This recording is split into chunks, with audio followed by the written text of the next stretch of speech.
We have this here. This here. Alright, that works. Whew.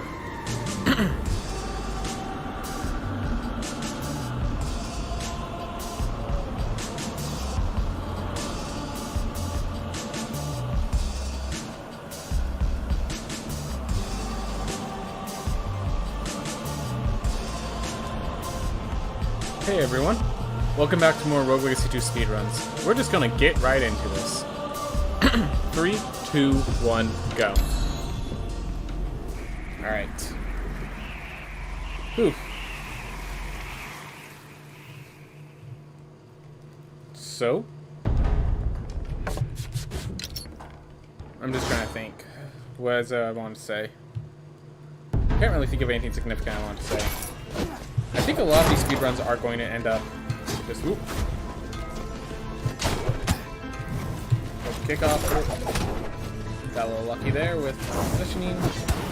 There, I didn't. I jumped before I hit the ground, so. Well, that's a silver chest. I'm gonna go for a silver chest. Alright, the iframes will allow me to just dash out. So that works. Don't need these chests, so that would be cool.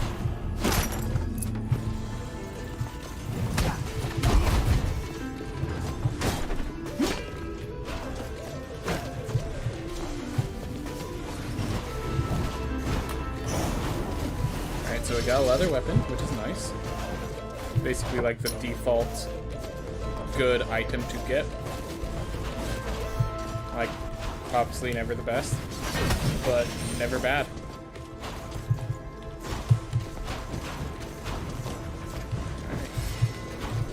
Always believe. I don't care how much damage how much health that puts us at. That's a silver chest. I was so certain I was going to get an item, I didn't even bother shielding.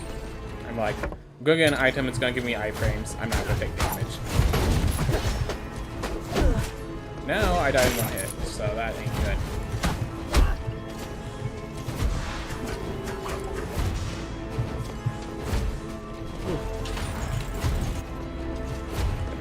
Careful in my approach.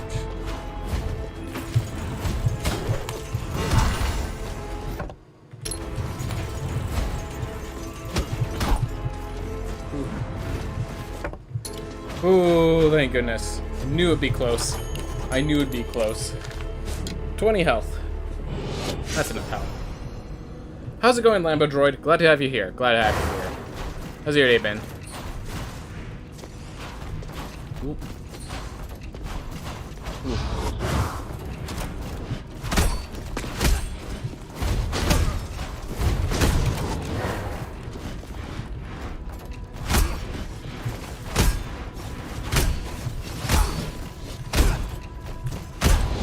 Day's been feeling long.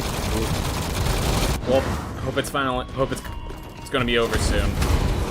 Sundays days are long, but as long as it's not a bad day. Like, maybe the day is a little exhaustive, but it isn't bad. Ooh. Yeah, my days. I feel like my days have been really short. I think it's because a lot of my activities that I do just take up so much time. You know, for example, this stream takes up 4 hours, and yet what did I do? I played 1, maybe 2 games. So it doesn't really feel that impactful. Before that, what am I doing? While I'm getting ready, I'm watching the dog. Like, doesn't feel very impactful. Because, like, the dog watching is basically just waiting to see if something goes wrong so we can stop it. Again. Always believe.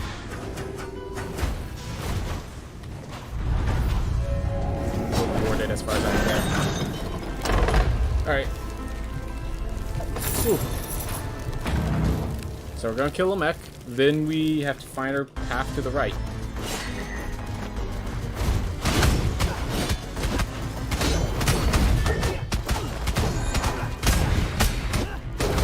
I do in fact think that the correct answer is now to like use your shield to block the sword, because the new vulnerability frames, the new vulnerability effect on the sword, on the shield attack, makes it worthwhile. So I need to start using the shield more consistently. Just barely was too far off position. I didn't know if I'd have it ready in time, so I just didn't take the risk.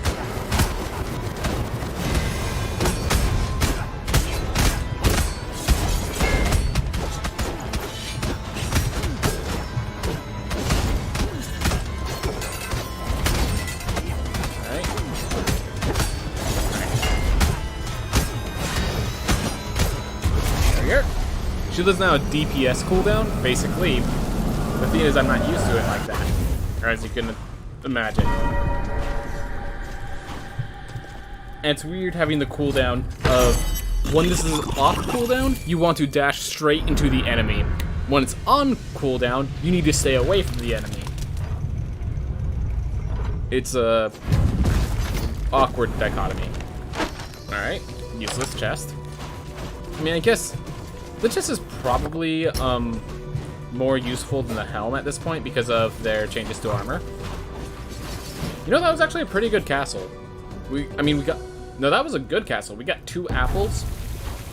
A lot of the things were clumped together. Yes, we started at the bottom, but everything was at the top. So we were able to get through it. We got 2 silver chests along the way. One had gold, one had a leather weapon. Actually, I got 3 silver chests, just one of them had leather chests, so we don't even need to hit that one.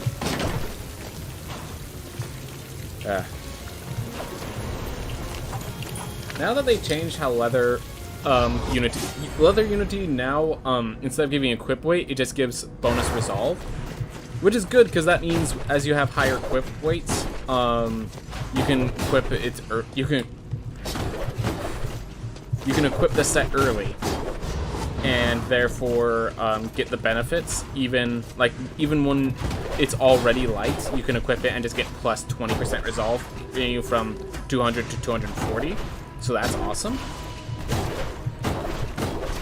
But yeah, got 68 extra HP. That's big. Exactly. And when the planets do not get hit, it's not too big, but it's definitely not insignificant. Honestly, because there are relic rooms as well, I do assume that I'm going to get like 1 relic room, 1 something, whether that is plus 30 health or like a decent relic like a magma mass. I expect to have something by the time I get out of the castle. So I got 2 somethings. I got 1 good equipment, which is pretty good.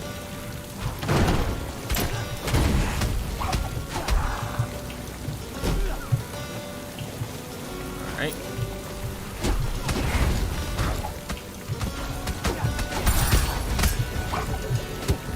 Alright, well I took the 40, which I think is the smaller of the damage, but then there was another chaser right behind it.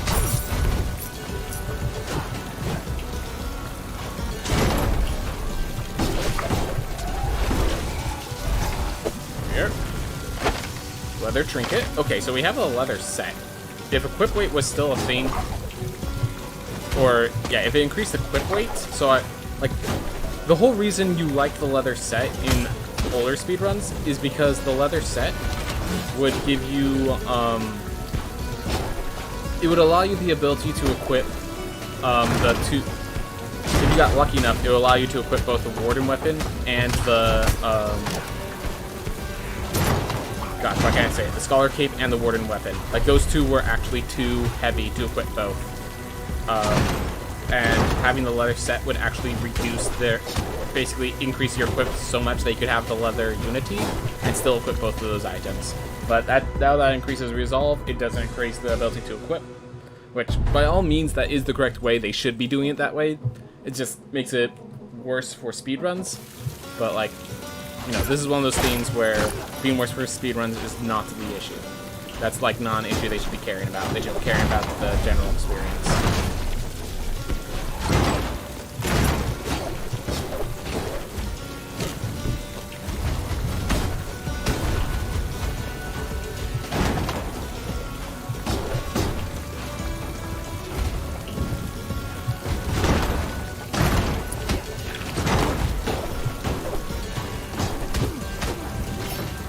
Yep.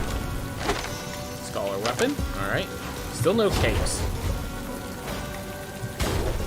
Woo. That was all prediction. That was all skill. Scholar helm.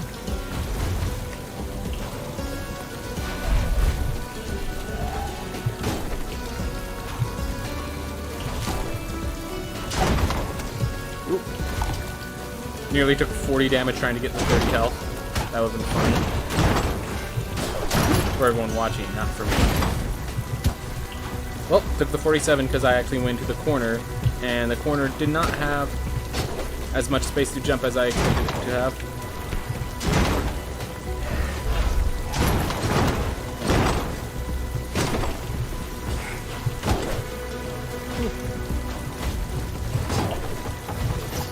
More equipment, wow. Got the Scholar Cape as well. Wow. That's actually significant. That's actually very significant. The equipment we've been gaining is pretty impressive. And we now have 190 HP going to this boss, which feels great. Yeah. So this boss is weird because on the first phase, you might as well just shield dash into the boss to get yourself the vulnerability while you still can. Because the separation scene where you get to the next phase is long enough that you can just like get your shield bash back, so I should be doing that more.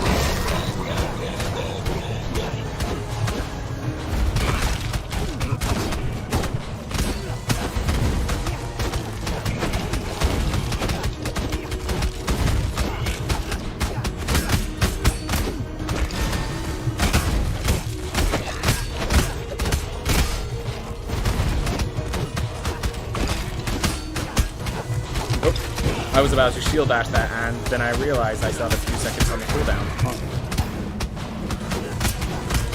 Mess that up. Try to shield dash on that, but...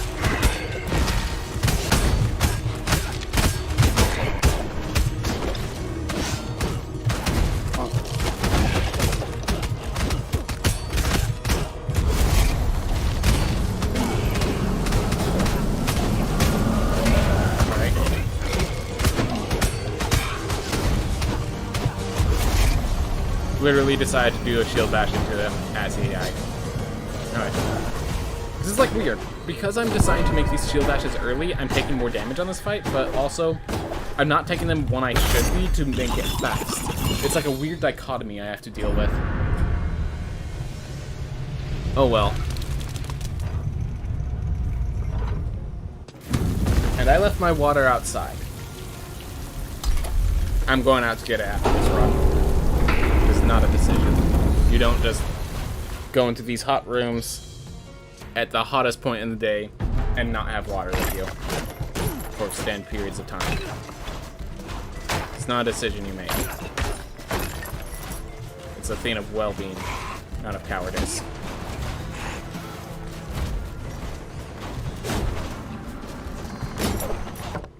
Just make sure there's actually something there.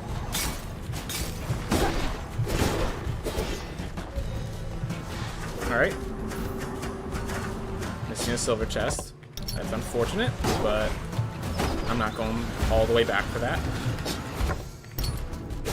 Neither useful. Yeah, one literally takes away my gold for experience, which I don't even have. The other one gives me fairy chests, which I'm not going to bother to go back for. Alright. So we have full resolve, we have 260 health. Definitely want a good heirloom soon. That would push this run forward. I don't even care if it's like a recovery heirloom. We just need a new heirloom soon. Now if it's like the poison one, that would be fantastic. But you don't give your hopes up, you just pray.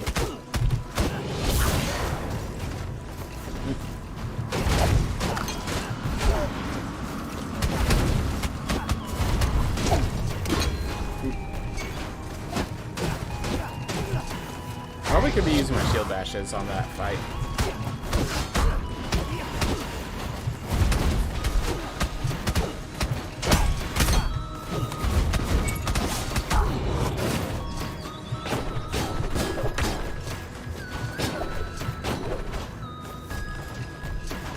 I wonder with that falling every single time, if there is a means that we could like kick off of it knowing it's about to fall and get up faster using it. I think the answer is no, but that would be really hilarious. Where there's just like that random glitch and we just take full advantage of it and like skip a phase. Yeah, that falling decoration has happened every single time I've entered this area, so whatever problem's causing it is a consistent issue. Alright, faster return to main menu. Whew.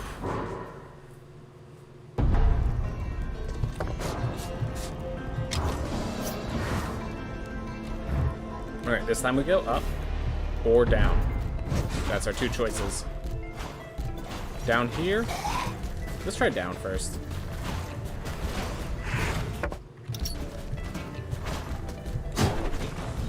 Got a lily for it. That's good.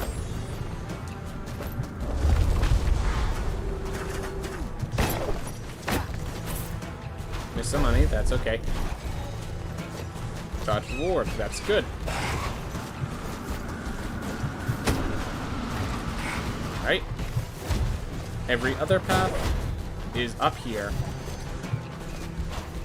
Just gonna find Nama and one more lily.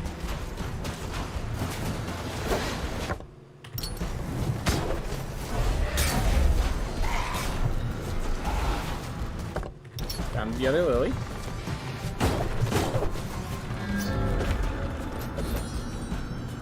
Alright, now we just need to find Nama. Nama could, if I'm super lucky, be right below me.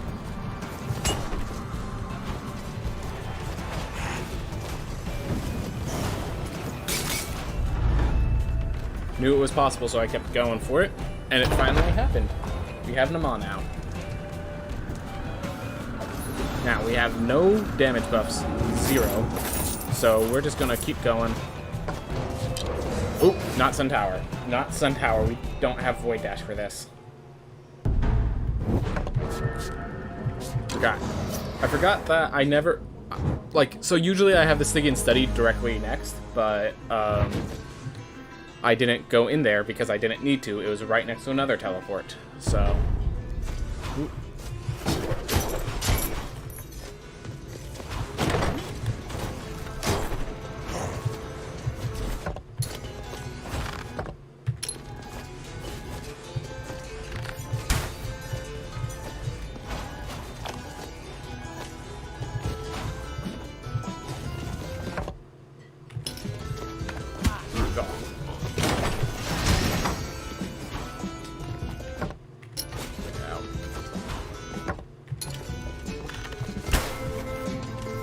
I wasn't sure if my head was low enough to dodge it. I just took a risk. Worked out.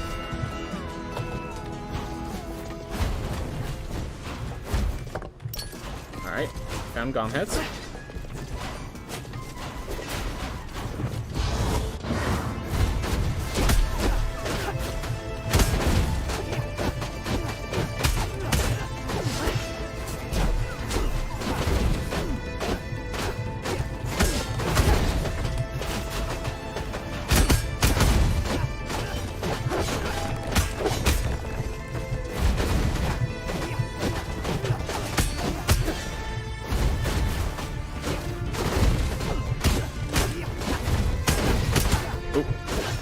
Saw it coming a little too late.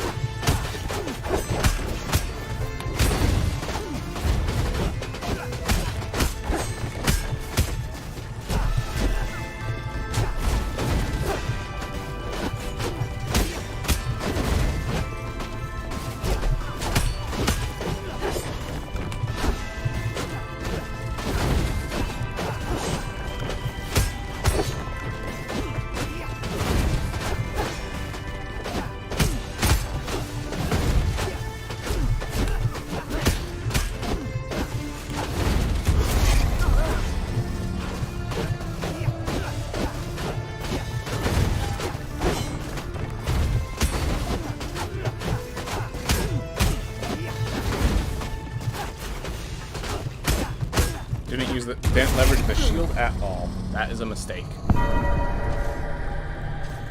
Oh well. Oh well. Keep moving. You have 66 health. That's enough to probably mistime a shield bash and still live. Can't really say much beyond that, unfortunately. I'm gonna make sure this route actually has value before I... Yep, it has that path up.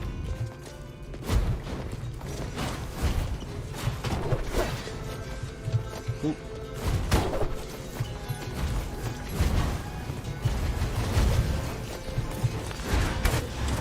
Whew.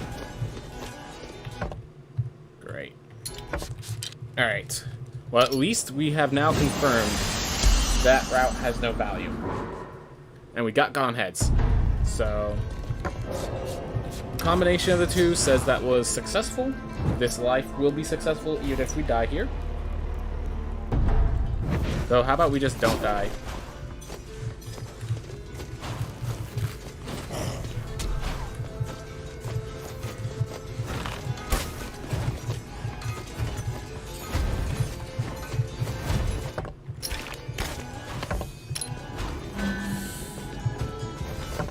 Kill gauntlets sound fun. They also sound like a great way to kill myself.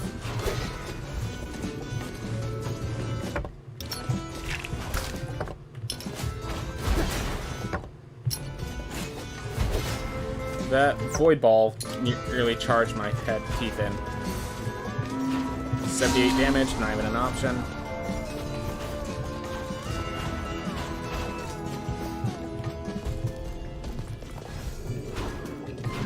Some damage. Nice to have some damage.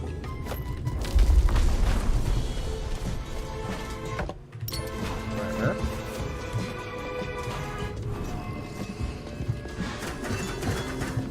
Ooh. For the question of the day, just a sec, I want to take care of this stuff, but yeah, I think it sounds like you're getting the same solution as I am. That, like, eventually we'll get there, but there's certain fiends that we need to take care of first. Not for another maybe 5 to 10 years, I think, possibly longer. Yeah, it kind of depends on how quickly we adapt. There's also the question of, like, can we make an esport that's as approachable? Like, the main thing is, can you make an esport where you don't have to, like, actively play the game to understand what's going on? So that's always the problem when I'm like, watching something like StarCraft. I have absolutely no idea what's going on. And it hampers my experience as far as I can tell. Alright. If I can manage to get Void Dash without dying, because it looks like StarCraft players are insane. Yeah, basically. I know that's like the first esport that really gained significance, but the thing is, I have no idea what's going on. I just see a lot of buttons being pressed, and then, like, fiends are done, and it looks scary and intimidating, but they did it. Good job. Success.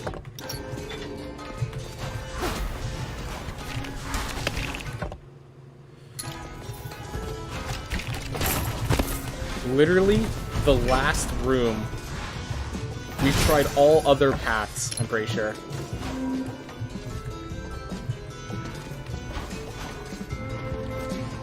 Now here's the big question.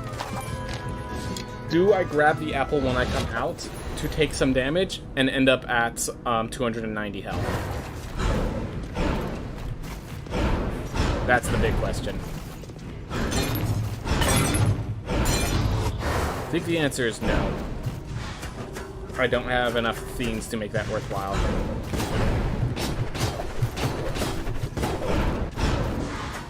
Oof.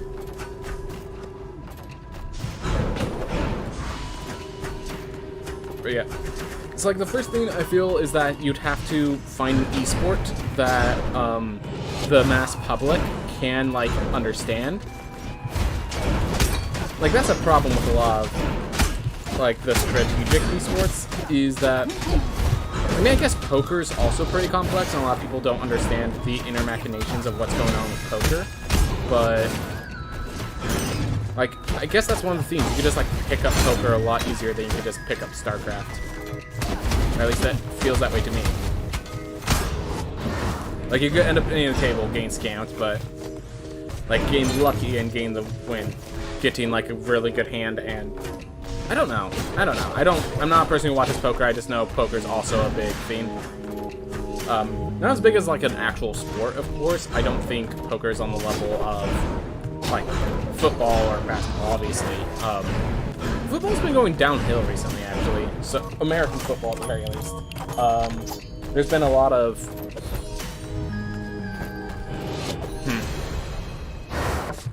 But yeah, American football hasn't been as good as it used to be. That's all I know the story of.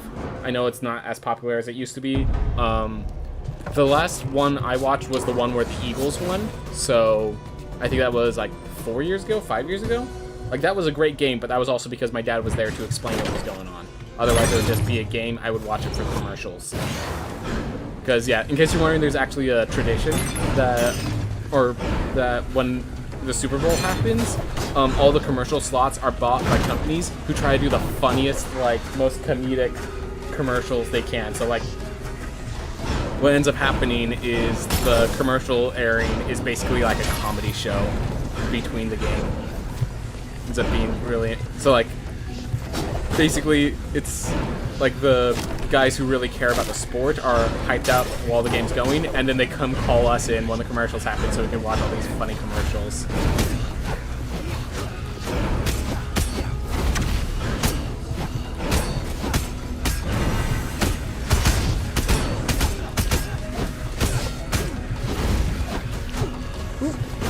Oh yeah, I just realized I don't know who, like, I don't really pay attention to where the people in my chat are, so, like, for some reason I expect, like, you know, Sweet Hoots in Germany.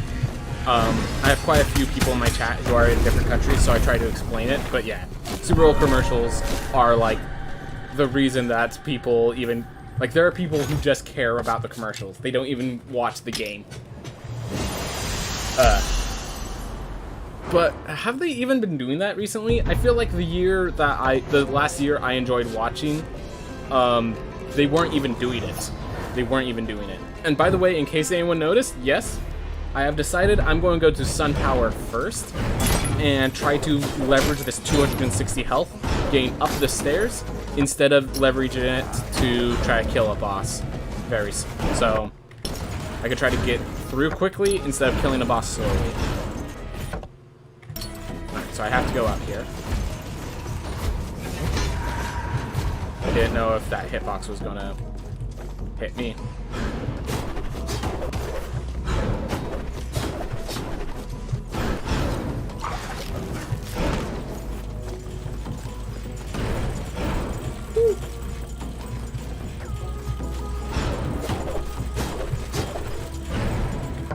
Oh, is that really the door?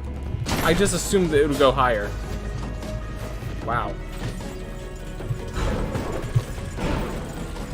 Door was right there. Kind of a zigzag of a stage section this time.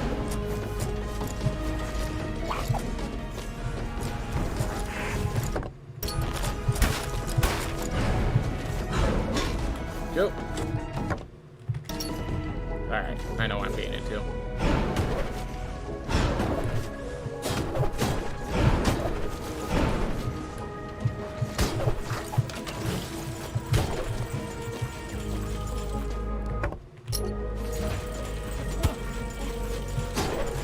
That was foolish of me.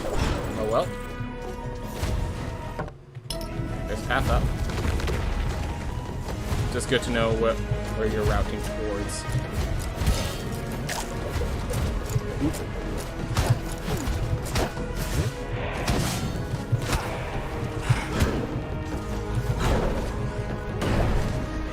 Oop. Please be close. Nope.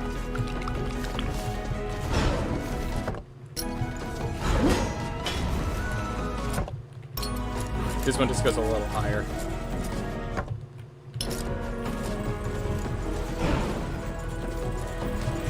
Yep, but that chased me down over there.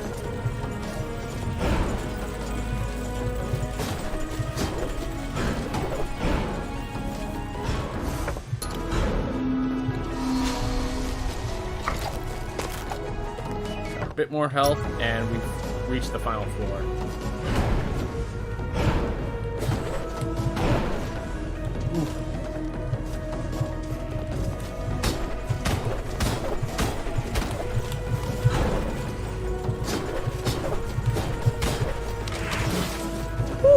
Made it. Awesome. 1 life so far, everyone.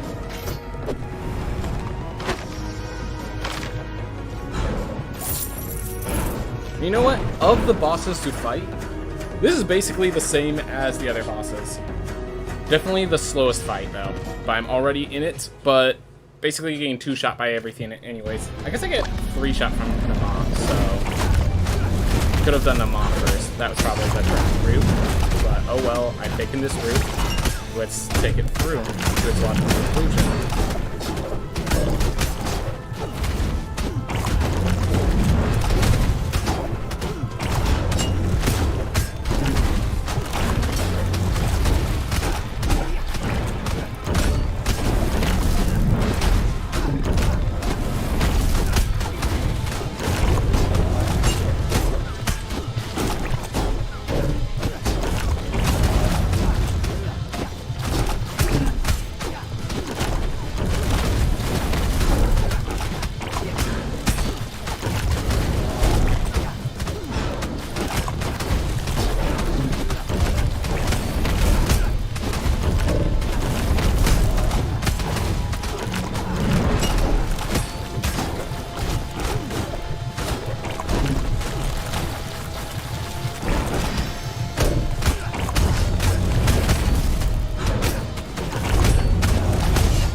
Probably power through, but I'm not sure it's worth the risk.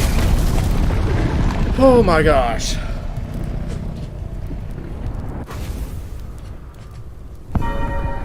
So, run's not over.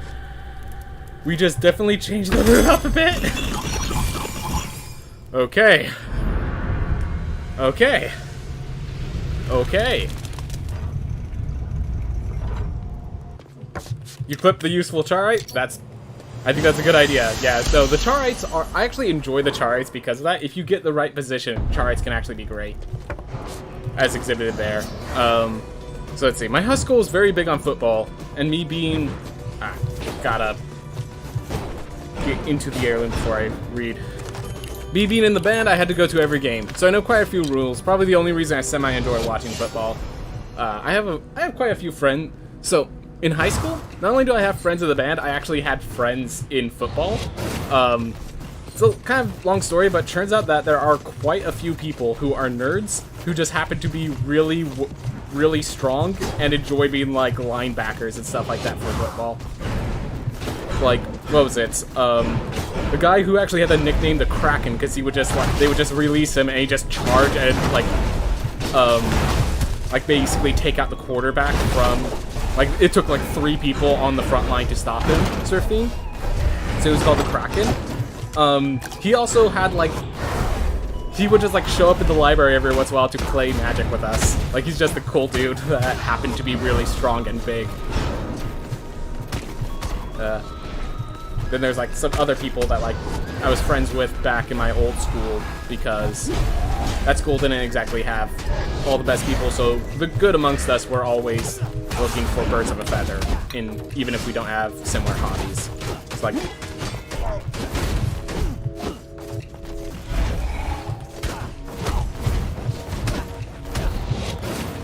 but yeah, so I actually was friends with a few people on the football team, as well as several band members. They tried to get me to, like, basically the entire trombone section was all a big group of nerds, and they tried to get me initiated into the trombone section to, like, make it, like, this massive theme. I thought it was hilarious.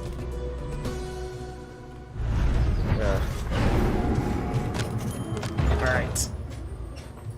Let's see. I'd be really interested. I'd love if I can do this. This would be my first 1 life run. I know that sounds insane, but I've actually never beaten this game with 1 life. Unless you count the times where I retire.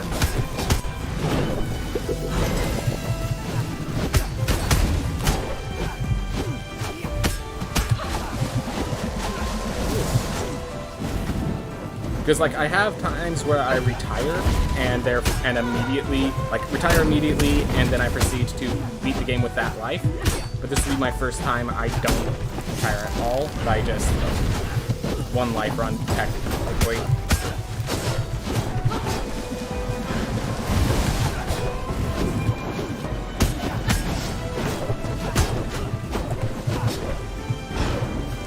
It's kind of hard because like I want to use my shield aggressively, but this attack right here, I need to save it for this attack, because it's just so much easier to get through when you use that attack than if you try to go through how it tends for you to do it.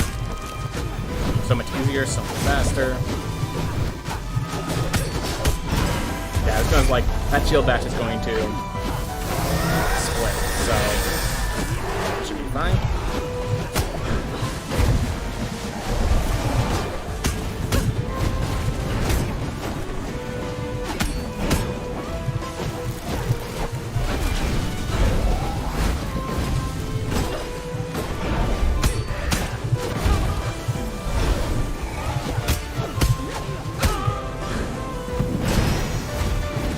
Unfortunately, I did not damage boost on Ma, but this is fine.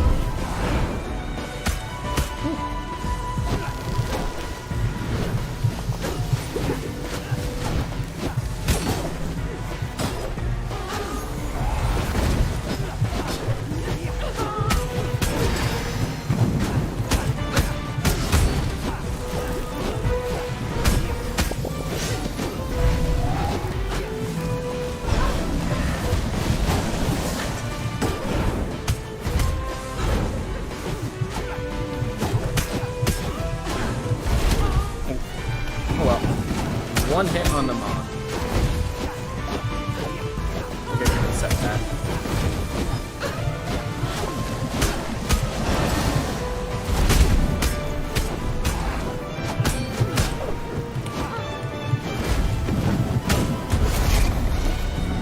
Whew. My high school was really small, so it was really common for 4 to 5 people in the band to also be football players. Wow, that's impressive. My school was pretty darn small, but it wasn't that small. Alright. Again, no water. Gotta fix that after this run. Alright. I can take 2 hits from Enoch without dying. I have to... That has to be good enough. That has to be good enough. Oof. Obviously, I can skip chest opening animations and stuff like that. I don't really care to. I want to... I like to have the show of, yes, I actually did this sort of thing added to it, so...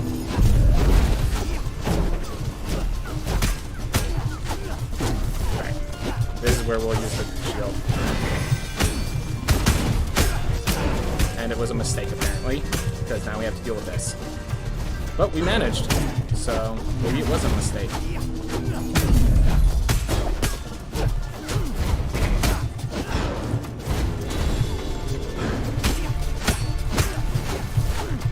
Do it again.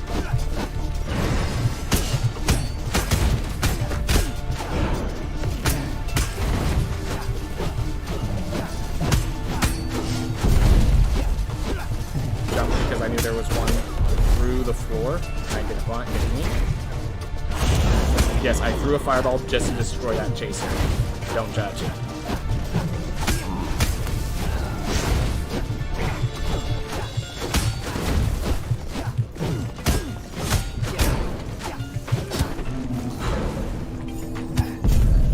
I was like trying to get under it and didn't even see the void until I was already through. Already committed.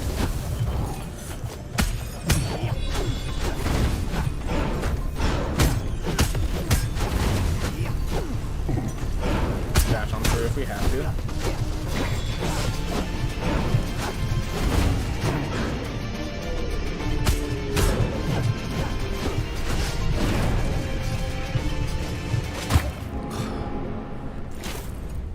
So close to a 1 life run. Just had to beat Enoch. Just had to beat Enoch. And then I made some mistakes. Oh well. Pepper Coac. Have fun getting through that, Enoch. Have fun getting through that. I'm wondering if I even spend the money or if I just go face Enoch real fast. I think I still spend the money though.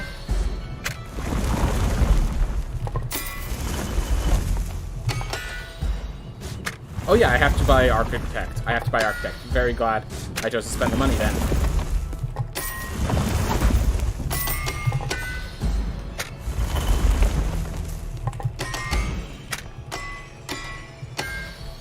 Alright.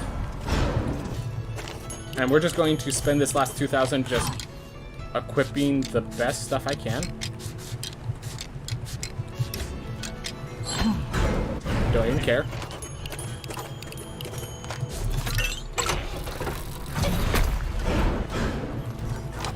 Alright. Well, unfortunately, we did not get our 1 life run. Unfortunate. We were close. We were so darn close. So darn close. Just made a few too many mistakes in Enoch.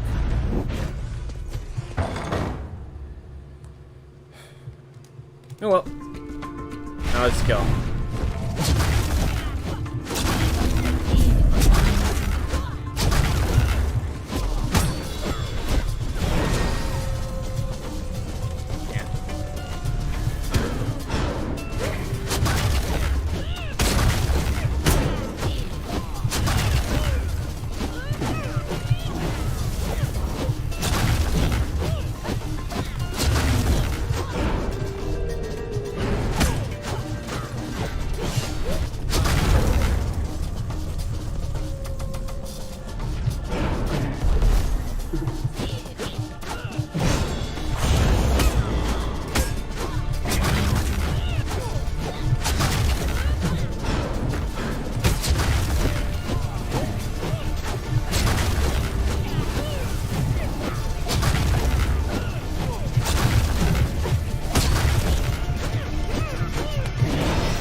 Alright, we have Hyper Coac. all this is gonna not matter in 5 seconds.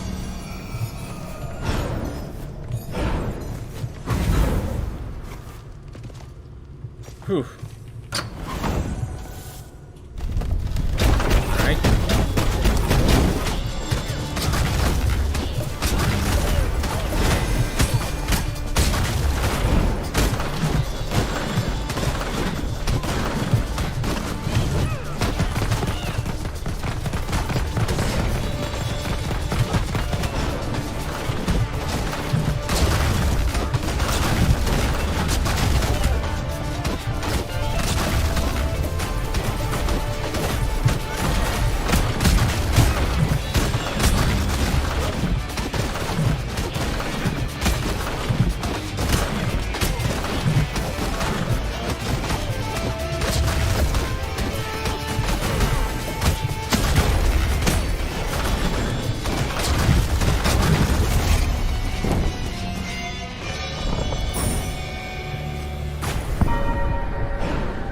Oh yeah, I just realized I have Hypercoag. My shield dashes were actually reducing my max health. That's why I was having so much. That's why I was at so low health. Okay, that's funny. Alright. Well, let's see how this fared time-wise. Probably not, it's not too fast because obviously I was using a character that was handicapped with strength because I just used the first character. But I think it'll still be good. 43-24. I mean, that's okay. That's okay. Thank you, Lady Aaron, for finishing it off. Right. I'm going to go get my water. I'm not continuing this stream without any water, okay? I'm not doing that. Just a sec.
You thought they fixed it?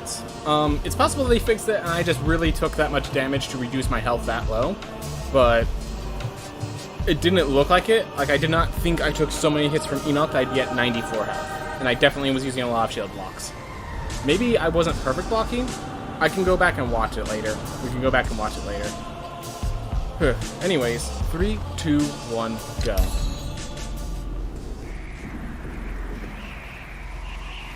So close.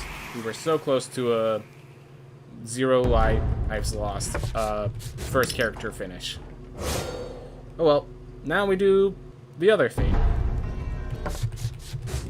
This one actually set foot in the castle. You can pause the game and retire the hero before it ever sets foot, so. Well, the other one's a pacifist. You can't really do a pacifist run. Because you can't enter and succeed on heirlooms, so it's not really an option. This one has a good damaging spell and a high survivability, so it has those going for it.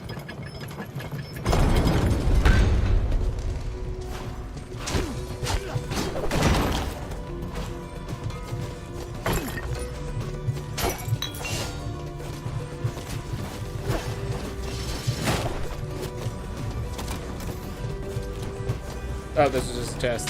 Oh well, we're alright here for the chest. Grab it. Another chest. Good to look at your mini map.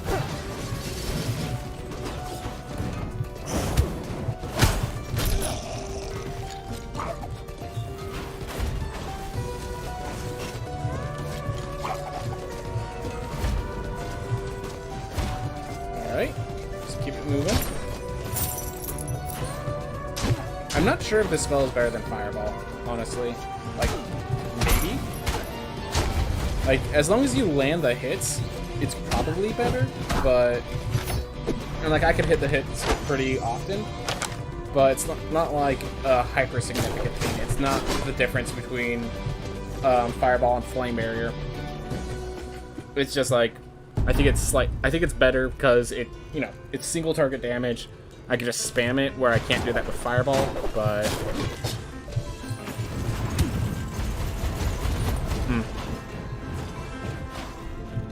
I'd say be better on bosses. Yep. Which, I mean, that's where I'm spending most of my mana. That's where most people spend their mana.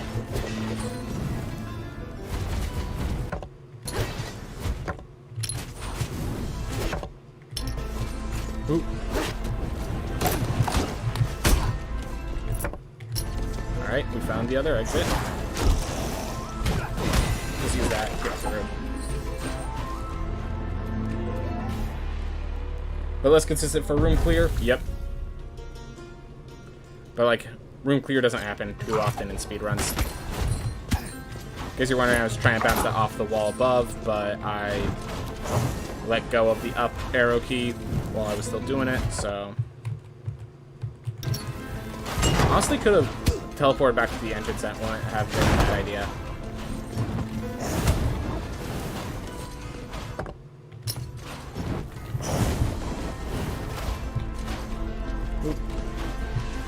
Hey, found it. Found one. Alright. So here's a question, continuing off the question of the day. What kind of games do you think could make it into, like, over time, make it to the level of sports? Like, can StarCraft make it? Or, are we expecting something close to Street Fighter as the, like, culprit to be the widely acclaimed?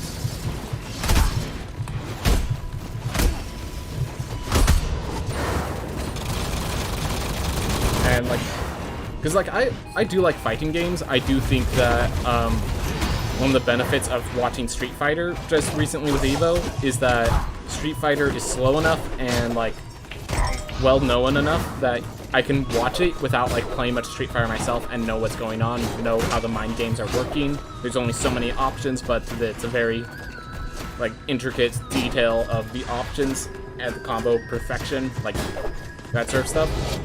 Versus something like before Street Fighter, on Sunday, they were doing Skullgirls, and, like, I understand there was a lot of versatility, there's a lot of strategy, but I just see a lot of colors. There's 6 people total on screen, all flying around, shooting each other with special projectiles and their own little rainbow attack that looks like they're just enjoying themselves, and then the other person starts exploding in damage. Is that a silver chest? Yeah. I should go for silver chests, because they give me things like Sculler weapons.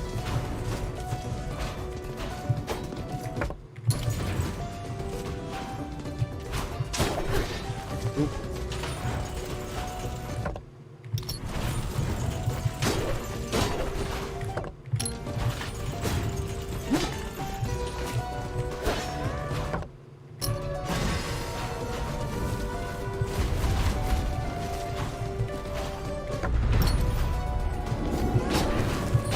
I would say the arcade fighting games might be first, then maybe FPS.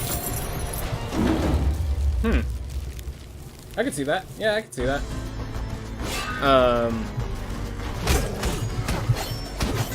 Like, to be clear, I was talking about, when I was saying that they have, Street Fighter.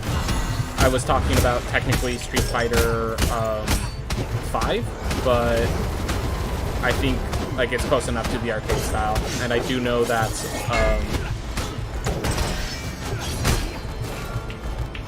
that the Street Fighter 2 is still actually, like, seen competitively, so definitely can see that. Alright. I actually want to be on this side, so I can... Alright, messed it up. Messed it up twice. Yeah, if I could get them vulnerable, If I could get Lamech vulnerable and fire off my shots, that's gonna be fantastic.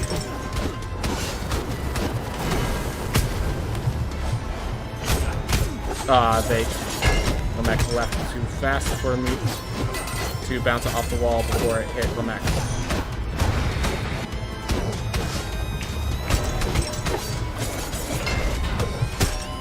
Alright, well that was not a shield bash that I was planning to get, but oh well. We're probably going to get a full heal in just a sec, so who cares that we're at 38 health because of my mistakes.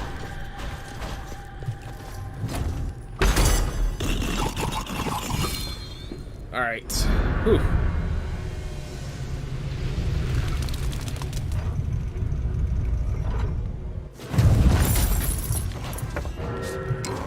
We found everything in here.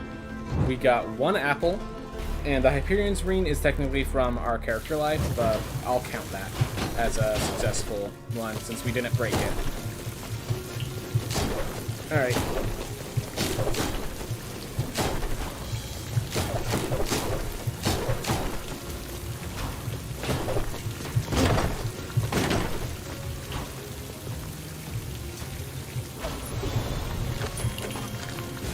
Ooh. Yeah. The 1v1 fighting is simplistic enough that you don't really have to know anything. You see health bars and you know who's winning at any point in time. Exactly. Exactly. Like, I like watching Smash Bros, but one of the things that I notice is sometimes people don't realize that how important stage control is. So like, if they're just like dancing around and no one's landing hits, it's like, oh, is it even? Oh, that person has a higher percentage. It's like, yes, but the other person is a heavyweight, or so like that extra percentage doesn't mean much. Where Street Fighter, it's like the heavyweight is that every hit deals less damage. You can still see like it's still percentage of health nonetheless.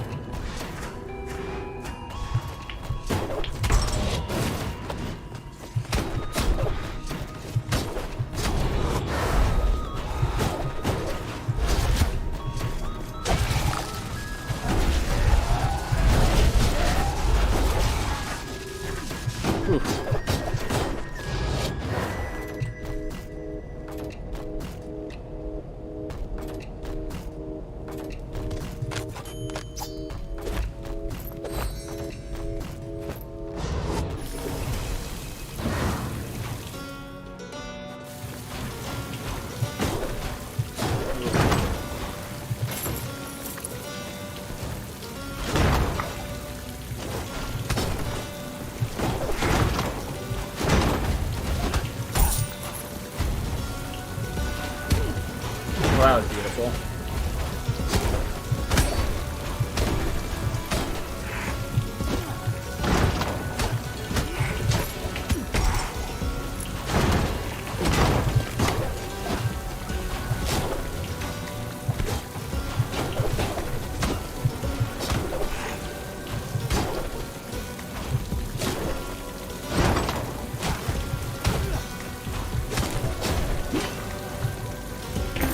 I'm grabbing it.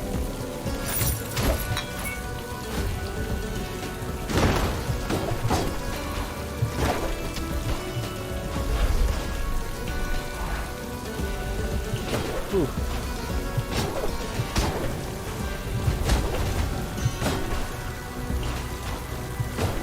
8-ball would be insane if the damage octupled every bounce. Oh yeah, that wouldn't even be... So, Magic 8-ball used to be that it doubles every bounce, and then it bounces up to 8 times. And what happened is that was too hard to pull off. Like, it was just like you'd have to be in a very enclosed space to get a consistent 8 bounce. You know? So, they switched it to what it is today.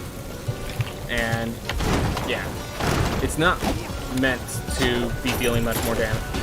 The amount of damage it deals is supposed to be how much damage it deals. If it dealt more, yes, it's insane, because it's already a good damage dealer as is. So if it does that multiple times with multiple bounces, the game's not designed to handle that kind of damage output. Put simply. Oof.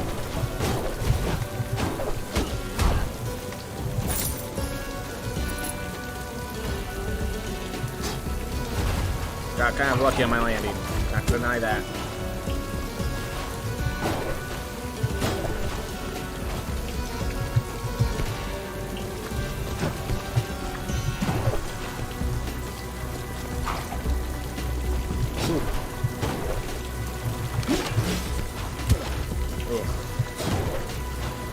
Why blobfish scare me. Whew.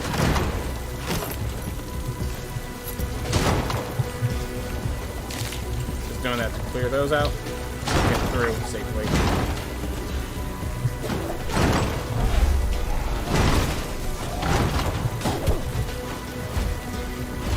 Okay. We are in a dangerous situation. We are going to have to grab the book just to kill ourselves so that we're prepared for this next fight. Which is very unfortunate, but sometimes you have to just take the route you're in. Either that or we have to, like, find an extra opening in an apple.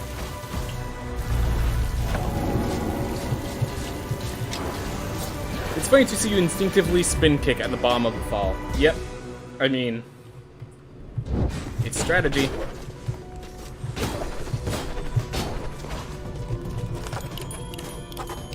And yes, I'd rather lose this heirloom than lose the Hyperion's Ring. Actually, to be honest, I forgot about the Hyperion's Ring entirely. I just didn't want to go to Void Despair knowing a single mistake gets me killed. Oof.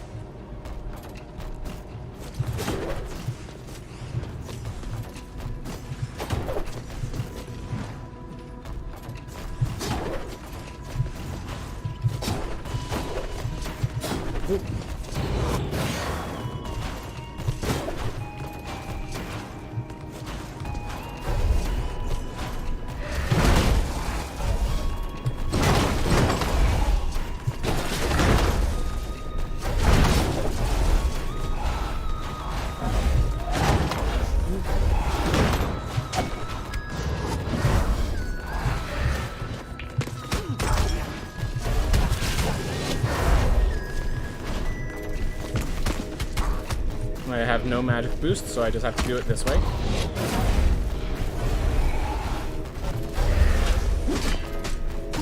Right.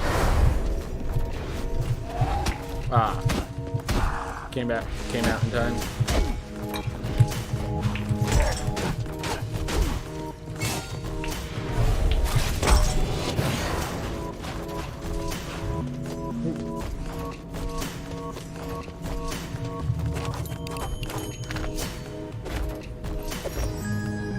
Okay, there. A-ball really actually helped pretty well with that last room, so that's nice to know. Alright, so let's see, we have book now.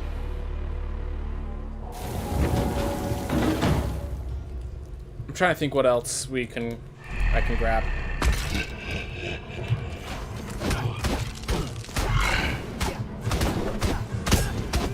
Any sort of optimizations I can consider, basically.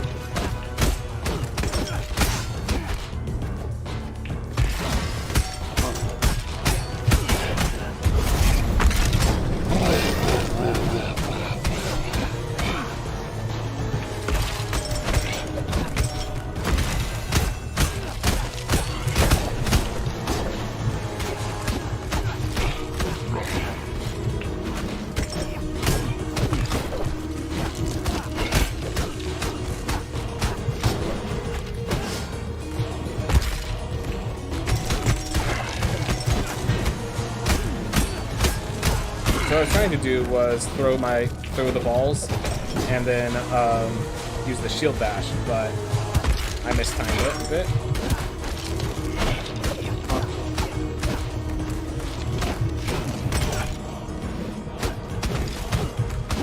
Got nothing but punish. Wow, I keep mistiming my shield. Wow! I can't believe I did that bad in the fight. I can't believe I did that bad in the fight.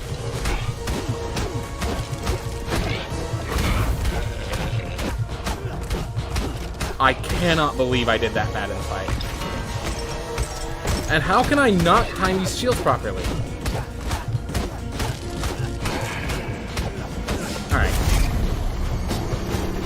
That's sad. I cannot believe I missed timing those shields that badly. We went back to grab Book so that we'd have the survivability, and we still died on Void Beast Barrett. That's...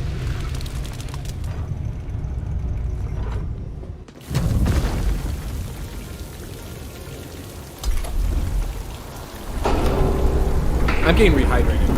There's something wrong with my mind-to-hand ratio. Something went wrong there. Something went wrong there.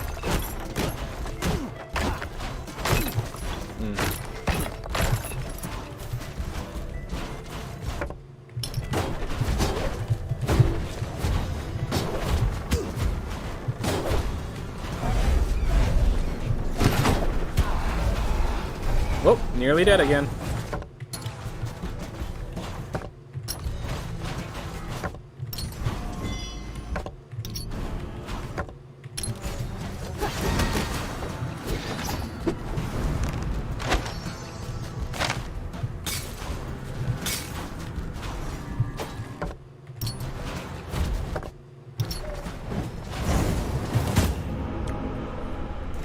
Well,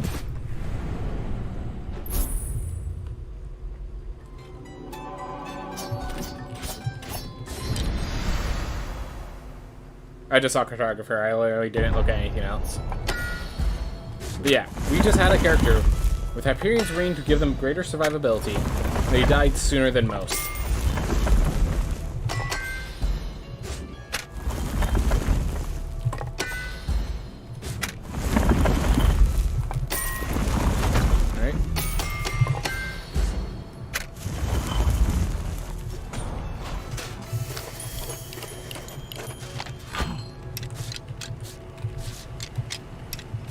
That's not usually how I do.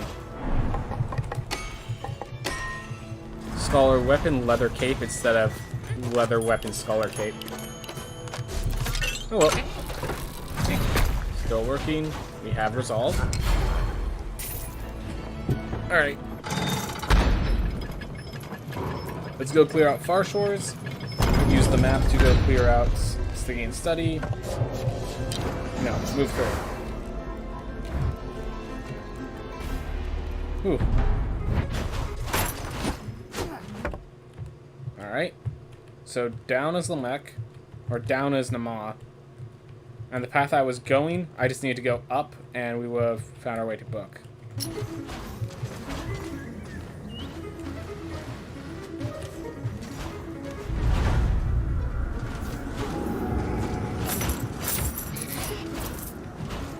You know, I really should... Looking at how much of a detour that is, the fact that we have both lilies like right here, just go up once, then go down. I really should have just picked that up later.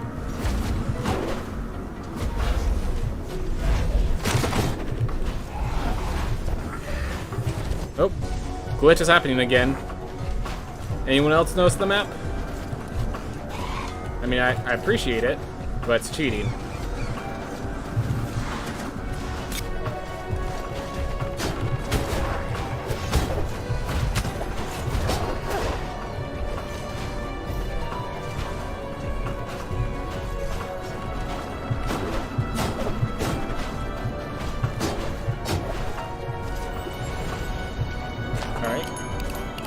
We have 8 plus 8 strength, so I think that will allow us to kill the Aegis shells, or the shields, in 2 hits instead of 3.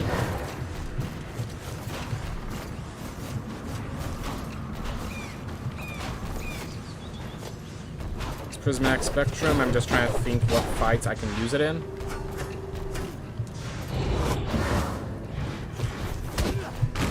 Alright, got it. So right here.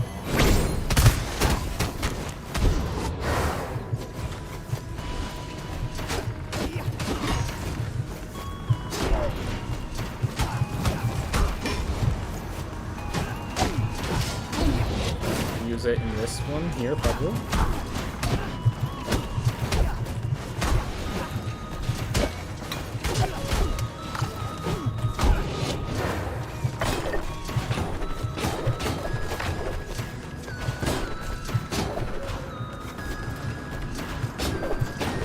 Right? Oh, it's so funny seeing just this map that's... right. Well, let's go grab the lilies real fast. Actually, I know exactly where the lilies are. I'm no closer now than I was before. I have 25 resolve with this character. Yeah, I'm actually going to go over to this thing and study. I'm just skipping the lilies. I know where I'm going with those. Alright.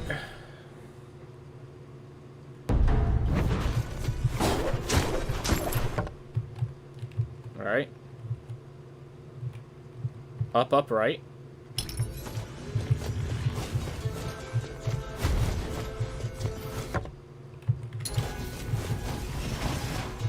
Now we go right for a while.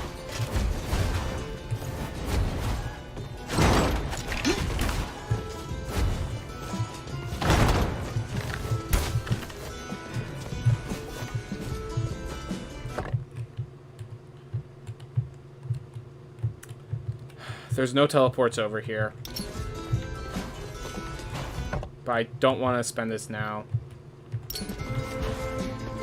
Yeah, we're gonna go over here, get ourselves Nama, or get ourselves Murmur and Enoch found.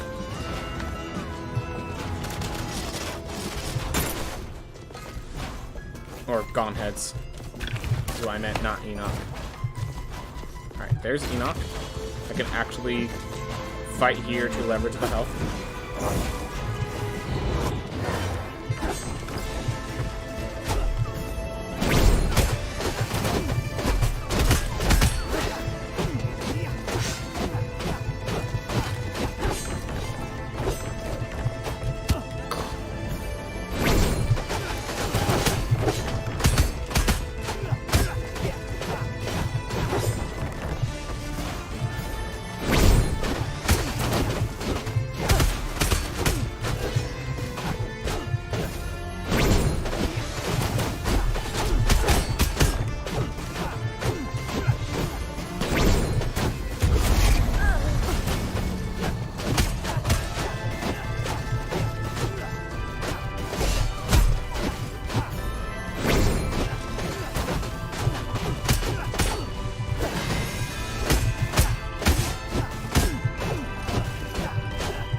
Go.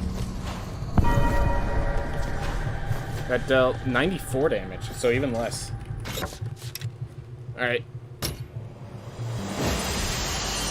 Whew. So let's see. From here, we get right and down to Murmur, just to pop open the entryway.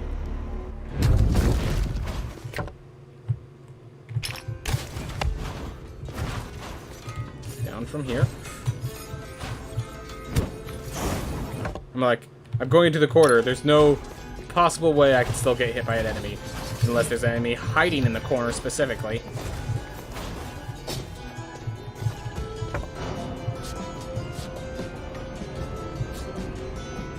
Alright, I think this path was slightly safer. But really, they're both equidistant from it.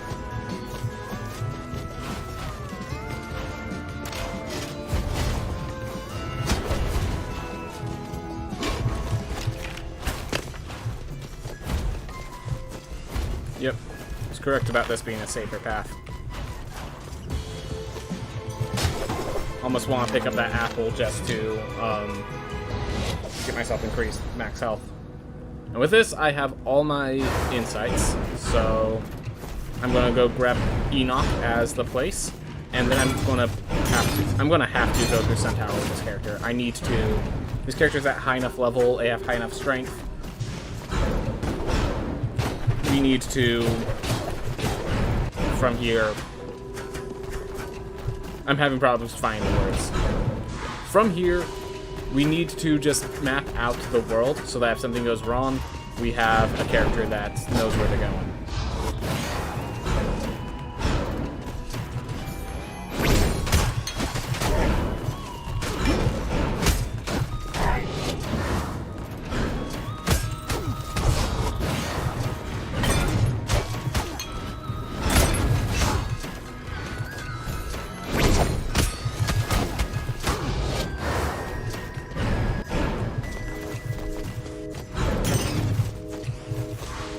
go.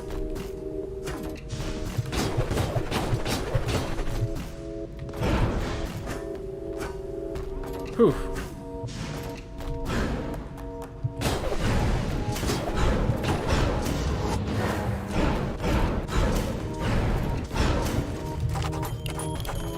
Alright. So we have this, and now we head... I think it's just right and up for Enoch. I don't think I need to actually do anything else beyond that. Alright. I now know anything else I need to do. Alright, so we have to go right here. Up from here. Wow, that was actually... Despite taking that damage, this was actually an extremely safe route to get to Enoch. I'm gonna kill Murmur with this character real fast. I want to use a... You want to use a Knight on Murmur unless you get specifically duelist. We don't know what class we're getting next time. Let's use the strong class while we can. See, the difference of whether or not you have Knight on this fight, you feel it. Duelist is better, but I don't have the money to guarantee the duelist. Just keep moving.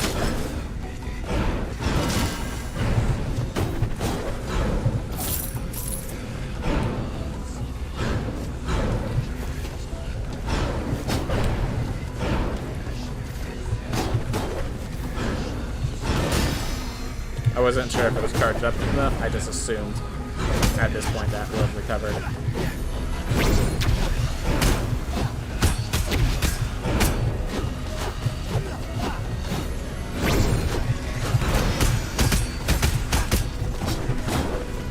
Oh my gosh. That's sad.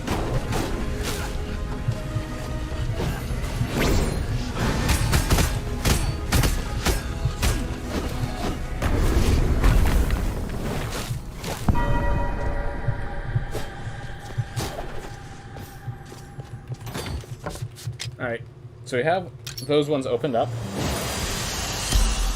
I know we have less health, but less health also makes it so that going through bosses isn't exactly valuable. So, let's see how the Sun Tower fares for us. If nothing else, we get to see exactly how tall the Sun Tower is and the pathing if I need it. Alright, so it's up left. No, no, no. Oh, it's up left, but then, wow. I have to go through room 3. That seems really unlucky of a tower generation. And if I didn't have this to see it, I will tell you right now, I'd be so pissed by when I get to the top room, and that's not the correct room.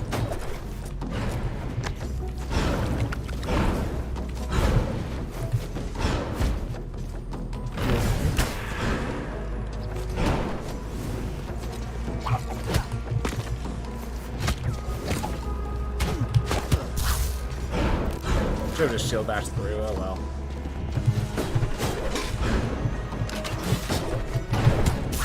Oh my gosh.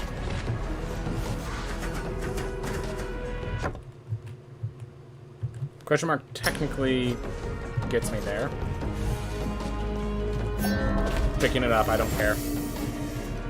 We'll do it.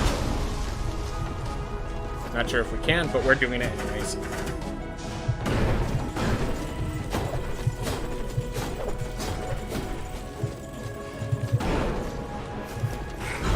So weird having that on the far left side of the screen. Alright. And then we get to this room. Up.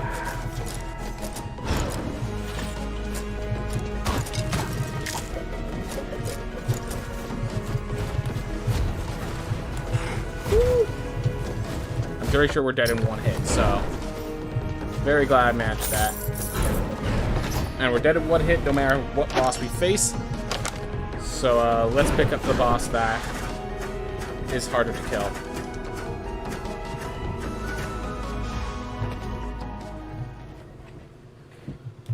We have no heirloom to back up onto. So this is our health for the run. Unless, of course, we die. This is our health with the life. Let's go with that.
Have not been comfortable moves, if you haven't noticed.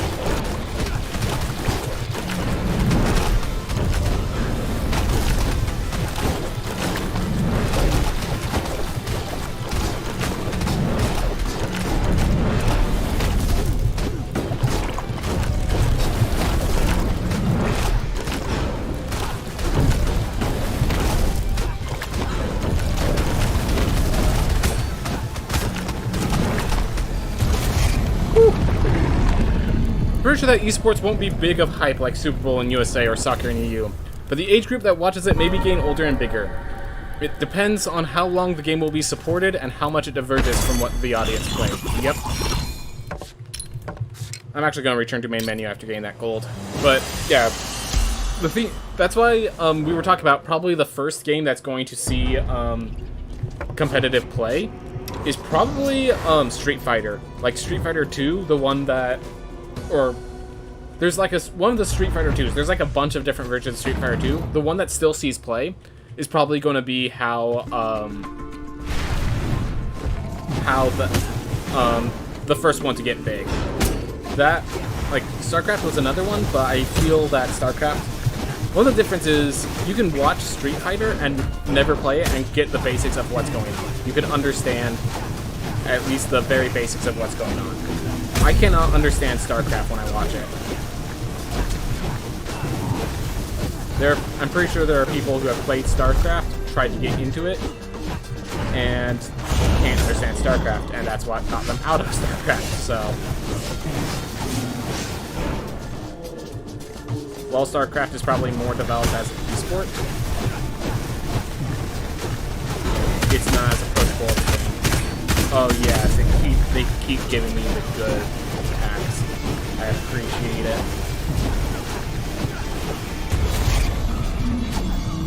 Whew.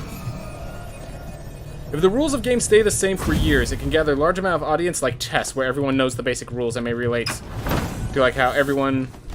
I'm gonna have to read that after this fight, because from the start of this fight, I couldn't take a single hit. That has not changed in any significant manner.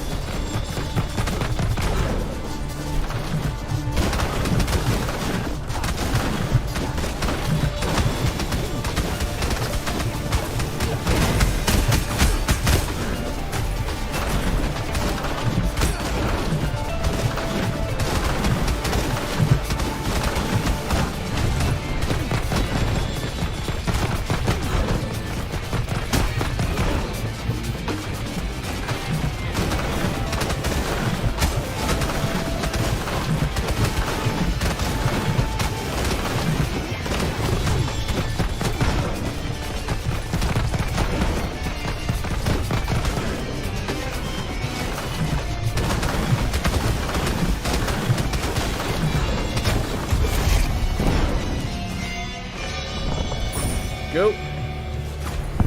The rules of the game stay the same for years. It can gather a large amount of audience like chess. Alright, so I've read that part. like everyone knows how to run and allow getting the lowest high means that you are the best of the best. But if the rules in American football would change every year, no one would know what is going on. Yep, and also the matchups. Another thing worth noting, like whenever you get a new update, like for example, Guilty Gear Strive has a very different, like how good a character. Oh my gosh, I forgot.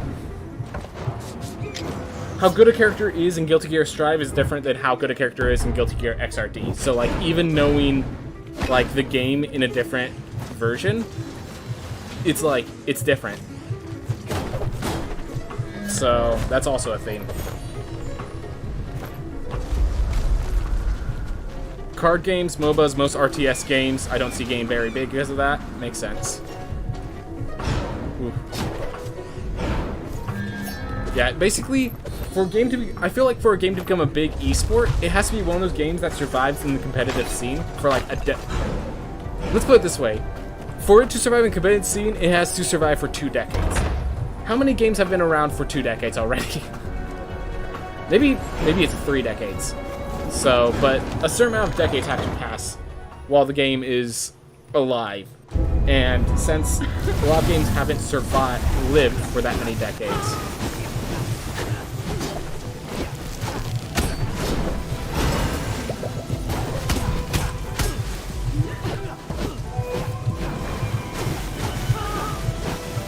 We don't even know what games are going to survive. As far as we know, Fortnite might be one of those hyper-consistent things that isn't a fad. Maybe they, like, maybe I don't know Fortnite well enough, maybe it's already dying, but I do know that it got popular, and we don't know what games are going to live on after they get popular, so who knows, competitive Fortnite. Even though there's 100 people, they're all in one big scene. Oh my gosh, I took a hit and I'm not dead.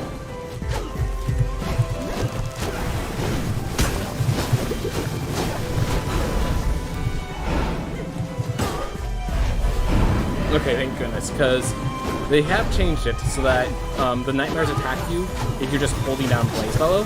So I was really worried as I was going in that I was going to get attacked for just having Flame Barrier active.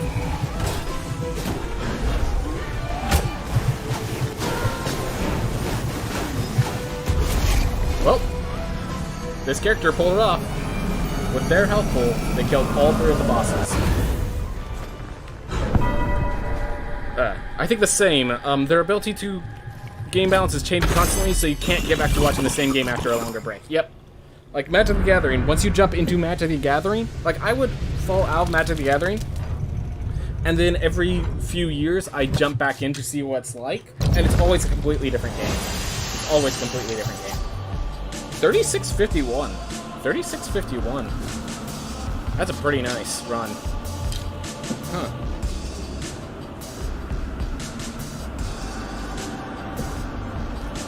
Three, two, one, go. But yeah, so agreement it seems like we're all getting to is that no matter what, the game cannot be seen as like an esport cannot be on the level of something that is watched like football, as long as the game is constantly updating. So card games that have new cards, fighting games that are still getting updates, stuff like that, just will not make it into the esport. Will not make it into mainstream. Because as much as Magic the Gathering is fun, even people that play Magic the Gathering and used to play Magic the Gathering do not understand the meta of today, because no, Hill Giants, Windrakes, they're not exactly premium material anymore. You don't exactly draft those. And that's saying nothing about the active scene. What is it?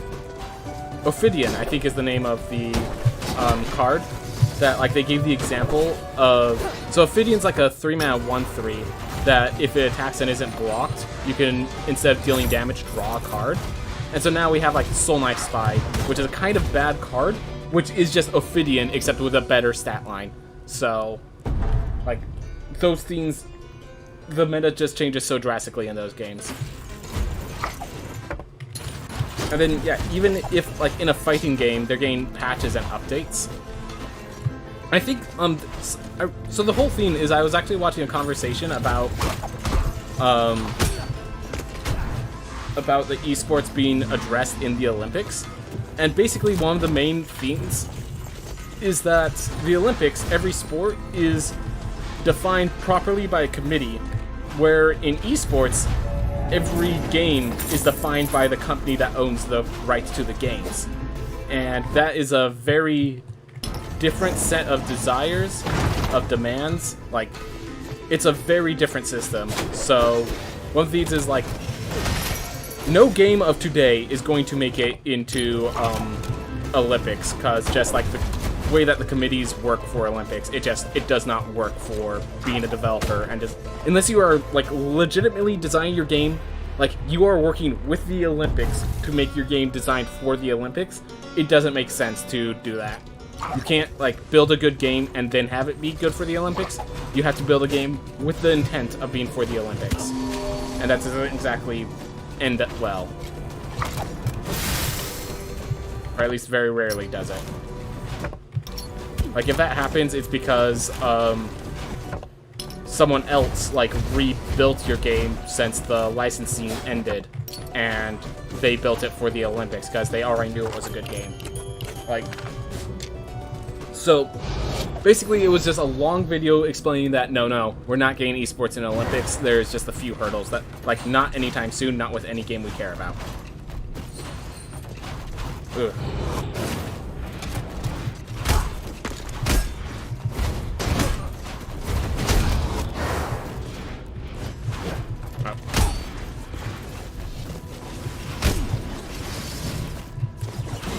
There we go.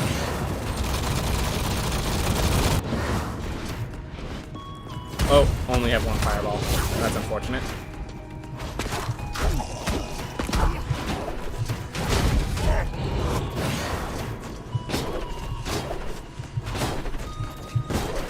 Whew. But yeah, so we're not getting the Olympics, so it's then the question of football, of NFL. Is there going to be an EVO, like a NEVO, a national like fighting games league or something like that? NFGL, you know?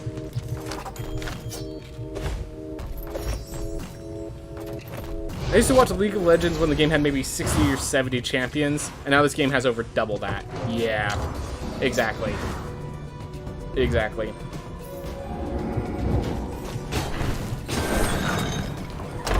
Whew.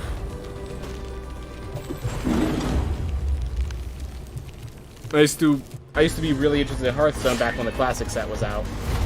Then once Yeti stopped touching it, it just like, I don't know how to explain it. It felt less like I could be involved, like I could properly.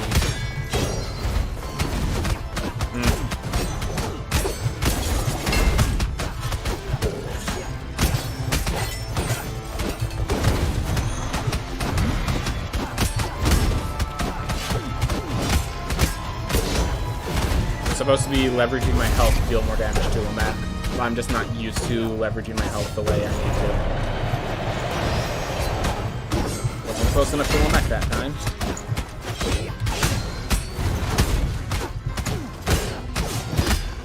Oh, that was on cooldown. I didn't even realize. I'm like, okay, finally I'm going to leverage my damage instead of health. And then it was on cooldown.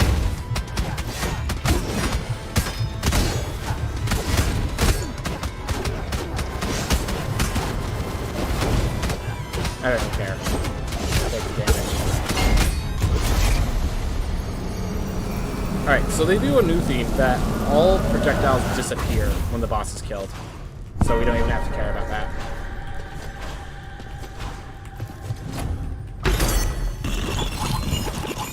Right. So now the only thing worth picking up is the gold. Because souls no longer matter. The other two equipment are only for scaling, which we don't even scale to in time. Alright, 400 gold on top of the 1,000.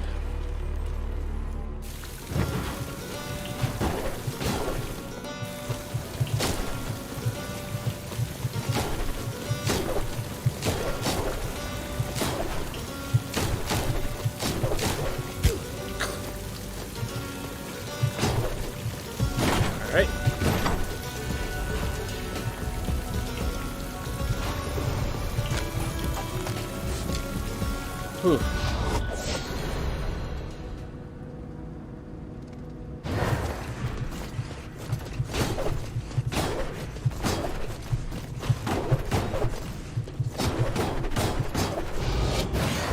Just keep it going. Keep it consistent. Keep it fluid.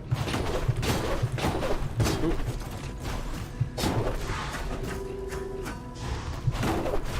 All right.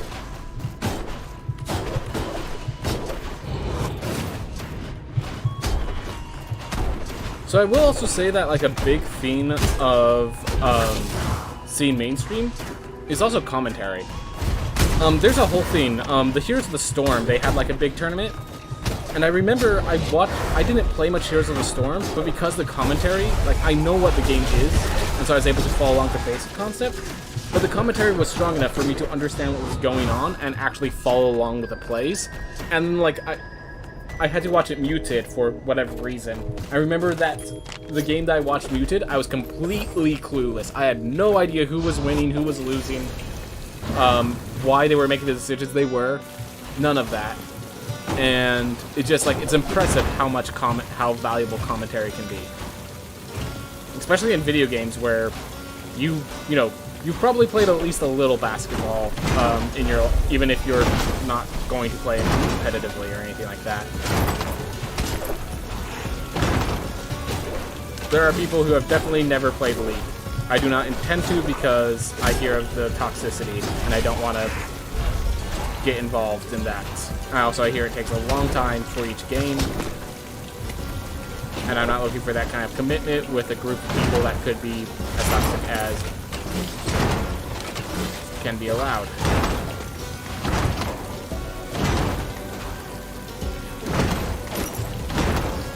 You're the same with StarCraft 2. Are you saying the same as in the great commentators made it so you could watch StarCraft 2? Or you didn't want to involve all your time into it? Either way, Weebish, how's it going, man? Glad to have you here. Glad to have you here. As in commentary. Alright, yeah, awesome. Glad to. Awesome. Because, yeah, one of the things is I like to see what the games are like, but,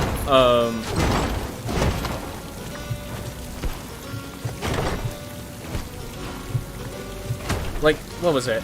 In EVO, I was watching some EVO, and I felt like, at least compared to what I've seen of commentary, EVO was a bit lacking in the front, make it understandable front. They were, like, they use a lot of terms that you have to have played the game to understand what they're saying, you know? An example is, like, I remember watching Guilty Gear Strive gameplay, and they were like, come with a 6P, like, ooh, they use the charged dust on him. I'm like, what even are these terms? But if they used he got him with the anti-air, or, yeah, I still don't know what the dust is. I still don't know what the dust is, other than dust is some sort of move that everyone has. Yeah.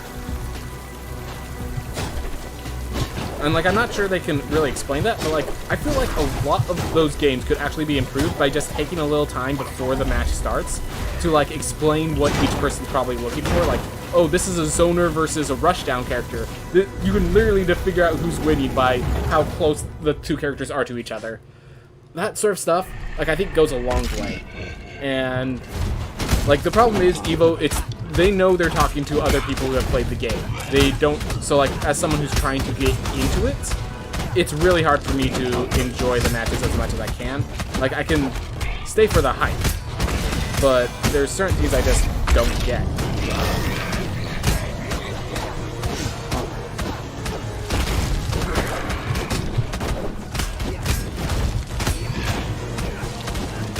Okay, we're just playing Void Beast Barrett the way we usually play Void Beast Barrett, because every time I try to go like this, like I just did now, I keep ending up taking way too much damage from these guys.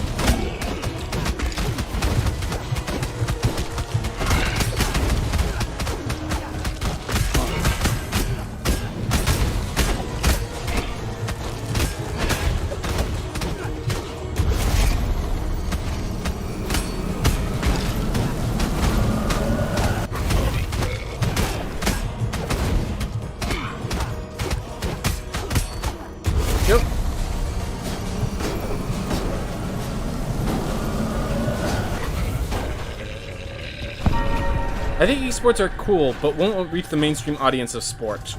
Like, watching some people play League won't appeal to a lot of people who want to watch football. Yeah. So there's actually... So a lot of people who watch football are also into, like, fantasy football. And if you look at fantasy football, it kind of is an RPG where you figure out a lot of strategy. And you just, like, you know, like, there's going to be variance, but you have a general idea of who's strong in which position, and therefore you can, like... I think someone compared, like, fantasy football, a lot of the strategy to drafting in Magic the Gathering. Like, I think the people interested in football have a lot more capability, but they just, as you're saying, they don't have the interest. So the question is, could they gain the interest? Kind of. Like, yes, I recognize right now, just not gonna happen. Obviously, like, right now, they have no reason to leave football. Which I guess is a thing that, like, I don't think football is going to go away. I'm just wondering if, like, I left my question kind of vague, so you could take it in the long range of, will there be a day, years in the future, where, something like, some sort of Evo kind of fighting game is on the caliber of football? Because, like, I could see an argument for football's always going to exist. It's just a question of which is going to be more popular.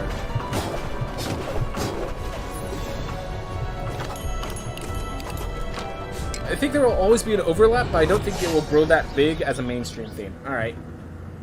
Okay. I mean, like, solid. The argument's solid enough. Definitely. Like, here to hear what other people think, so... And the same amount of people that watch football surely never as in running sport or climbing. Alright.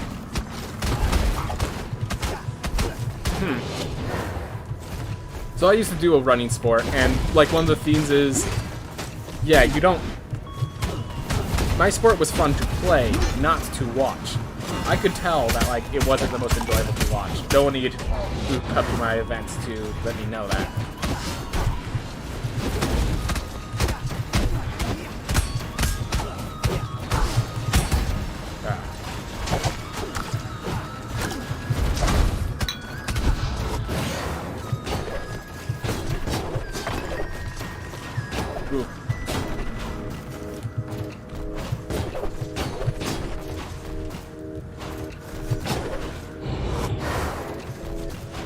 I think it will become mainstream at one point, but not that scale. Also, you love the music in this game. Yeah, they did well with the music. And as far as I can tell, with the beta patch, they did, like, make the music cleaner, easier to listen to, that sort of stuff. So, yeah. Especially the realms. Ah, reminds you of Celeste. And yep, that's a great thing to be reminding people of. Great game to be compared to. Both gameplay-wise, music-wise, in a lot of ways, it's honestly really good to be compared to Celeste. Alright.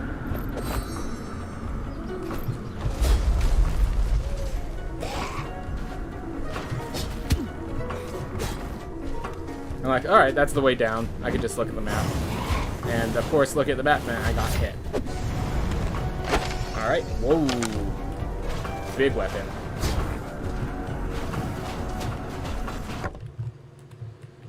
Faster return to bed, you know? I like when you can get to the official OST. But with looping songs, it's kind of hard to do.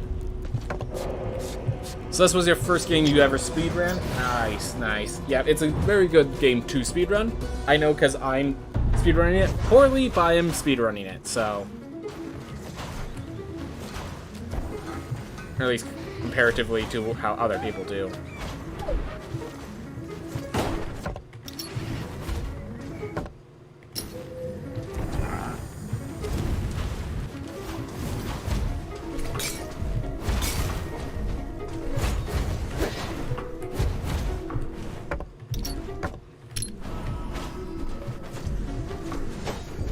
Oop. That was worth it. It's damage.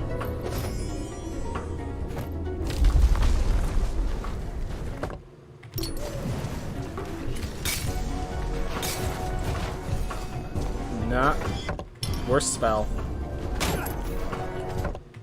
Even with the 10% damage boost. If that gained me resolve, it probably wouldn't have been worth it. Alright. At least I found another Lily. Alright. Now what? Alright, I guess we're going left.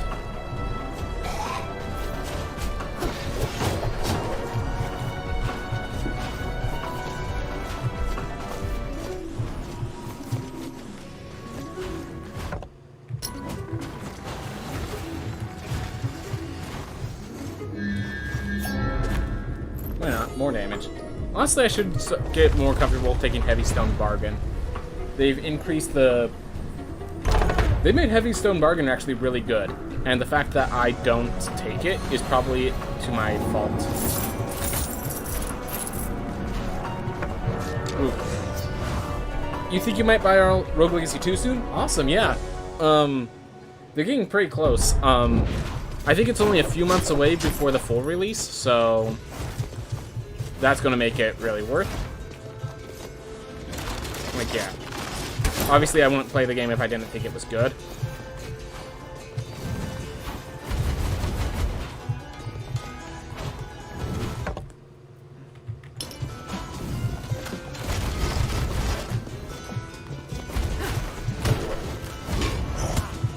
That was perfect timing on my part.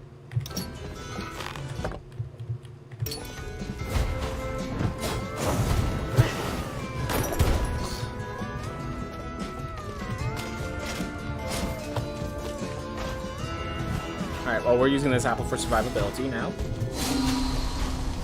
Unfortunately, that came to that. Yeah, if I grabbed the Heavy Stone Bargain previously, I could probably have taken this character to, well, to Nama.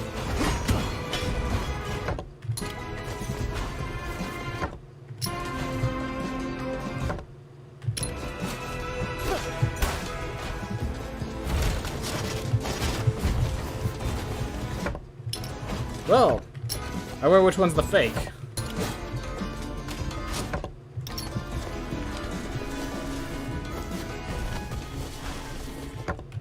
Whew.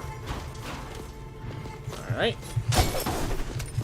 I was about to go back down for the meat, and I realized this is a full health. This is gonna fully heal me.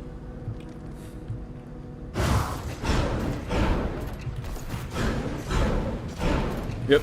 Labradroid, it's definitely worth, and yep, you'd like to get full start for each. The speedrun seems fun, but I don't think I could stay at such a low level compared to the bosses. Yeah, I'm gonna say, one of the big challenges with speedrunning this game is you kind of have to do challenge runs first. You need to, like, beat this game at level 1 has to be, like, a challenge you do before you can beat this game in a speedrun setting and theme. Definitely, game has issues like that. Like, that's why Lumac Present is a thing. Because we knew that speedrunning this game would be so hard, we want to make an approach that people can do that actually can work, you know?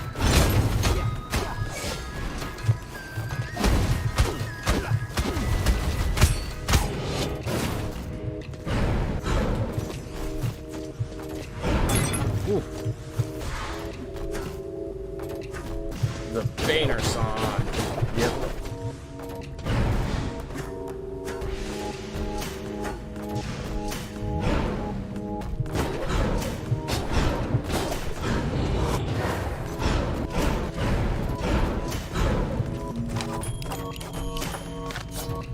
Ooh. I'll just do all upgrades percent. Okay, that... I feel like the all upgrades percent is gonna have to ignore soul, because like the fact that you can like equipment keeps scaling for quite some time makes it kind of unapproachable, unless of course you just ignore the leveling up of equipment, which means not spending any soul for extended periods of time. That's okay. Of the damage I could be taking, that was definitely the lowest.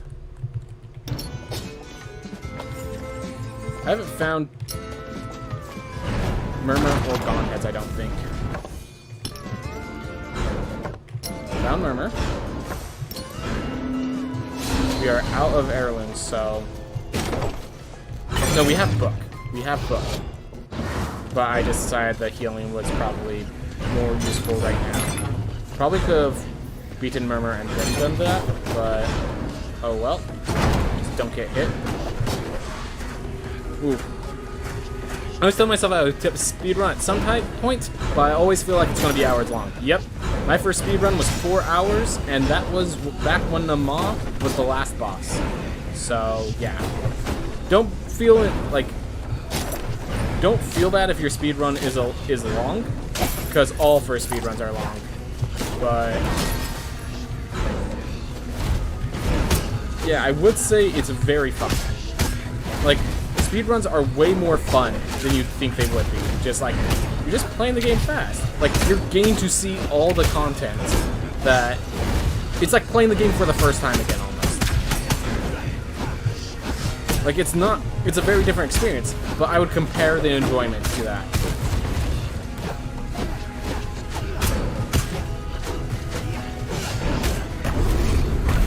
How's it going, Kraken Style?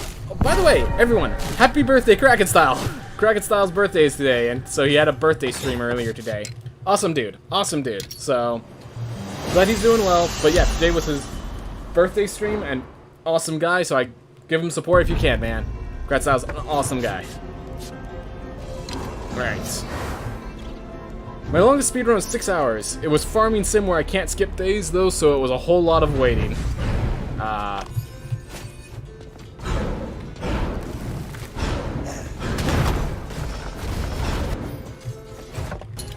Nothing. Alright. Ooh.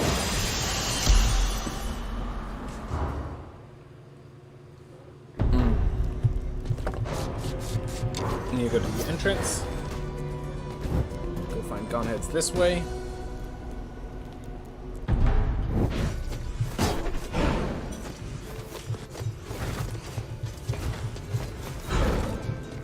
There's a path.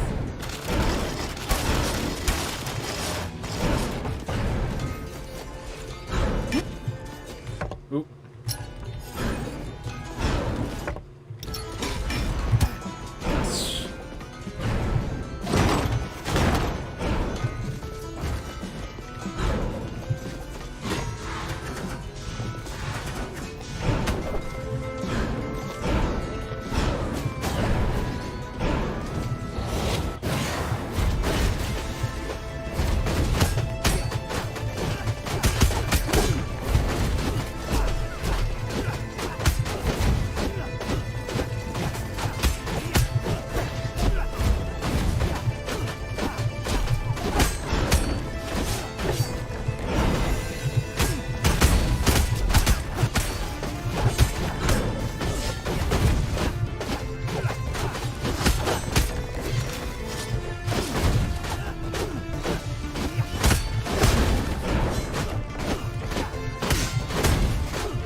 Ooh.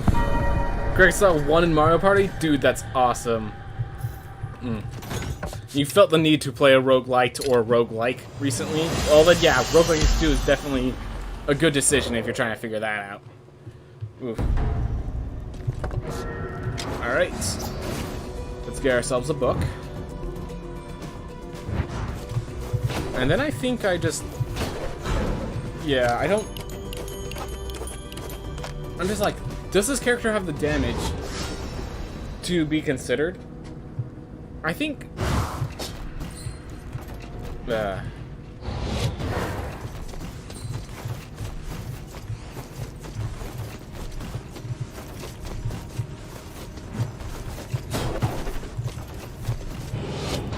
I need to think about it, because I need to decide, do I go through the Sun Tower, or do I go fight bosses? Because I have all the money I need already, I think.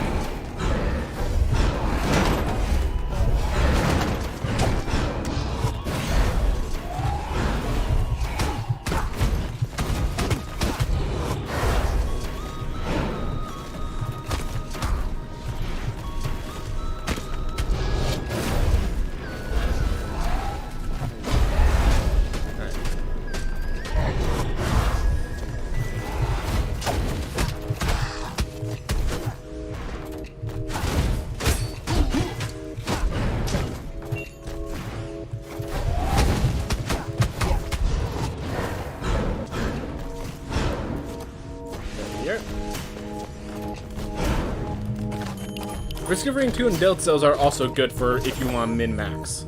Ooh, good to know.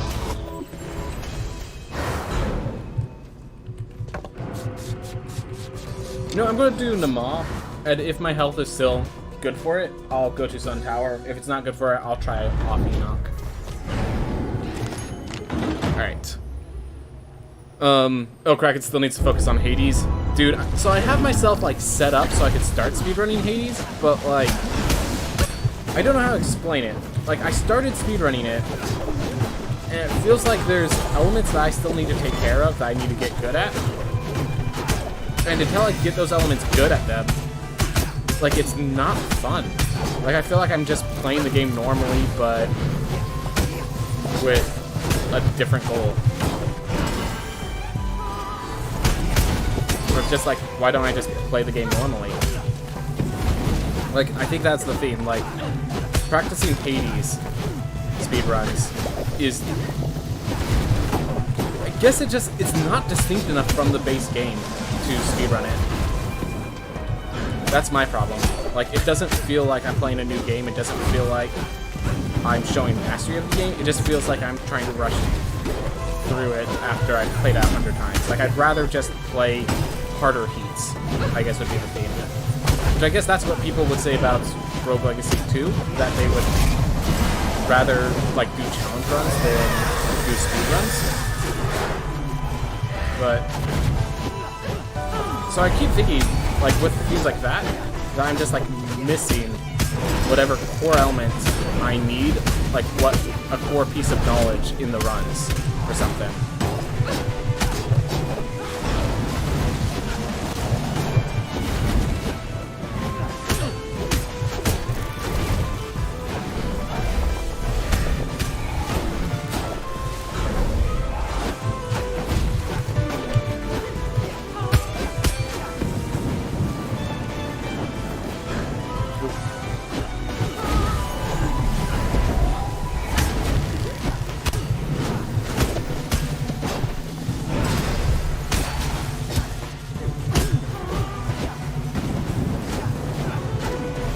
Well, I'm definitely not going up the tower now.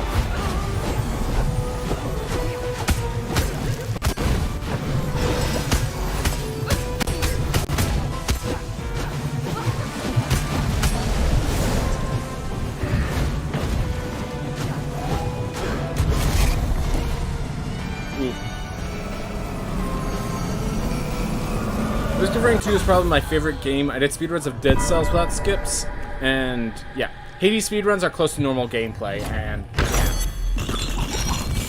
I recognize how that's non-issue. It definitely means that Hades speedruns are far more approachable than speedruns of Rogue Legacy and stuff like that, but it also makes it, like, it's one of those issues that the more approachable you make it, the less distinct you make it. I feel like Hollow Knight had a much better way of doing it, where the game of Hollow Knight, there's just so much to explore, so much unknown, so you're not going to, you know, you're not going to get to a point where you have the unknown. It's not going to be like the original, and the way that they encourage it was instead of, like, trying to make the speedruns close to the same game, they just have a mission, a completionist, little challenge, which is to beat the game in under 5 hours, which is something you can do. That's something, even if you're not a speedrunner, you can, like, 5 hours is something within your reach. Once you beat the game, once you beat the game, a 5-hour run is pretty close to in your reach. So it's like a challenge that it's close enough that you can do it, and yet it's distinct enough from the actual game because you go in it knowing what you're about to do. And like obviously the high level speedruns are still another thing beyond that, but I will say I enjoyed my playthrough where I had to beat the game in 5 hours. Because I played it very differently than when I played the game to play through.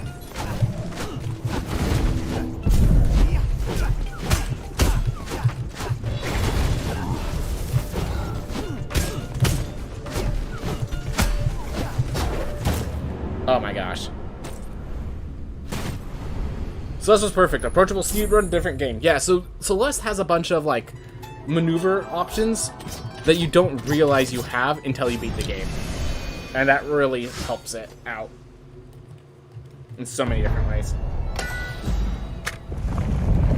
Oof.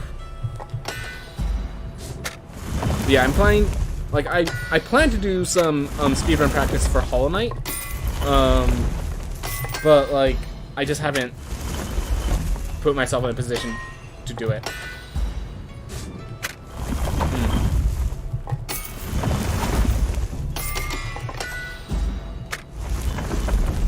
I've already gone book, so...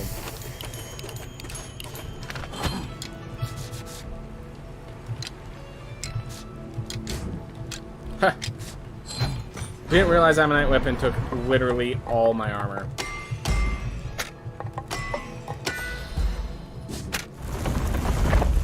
Well, we have Ammonite Weapon, everyone. 7 armor, 5 strength. I just realized Ammonite Weapon doesn't even have the strength total. Ammonite Weapon doesn't even have the strength total of the Warden Weapon. I think Warden Weapon is +6. That's +5, +7. Now, obviously, the armor is valuable, but when I'm just trying to get damage outputs... Oh my god, that's hilarious. Is there wave dashing in level 3 or 4? Yeah, I still had trouble wave dashing going through Farewell, which explains why Farewell took so freaking long for me.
Yep.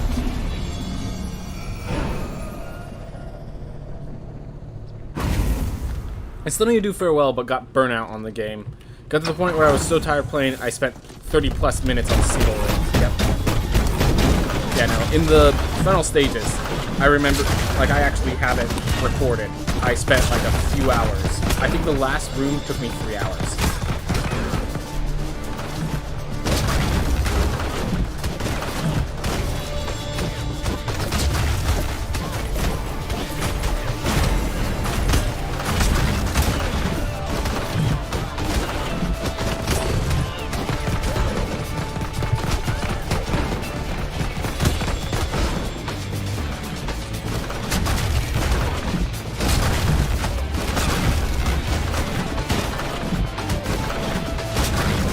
me alive, at the very least. Alright, let's just not die here, so I can at least die saying the character accomplished something for the run.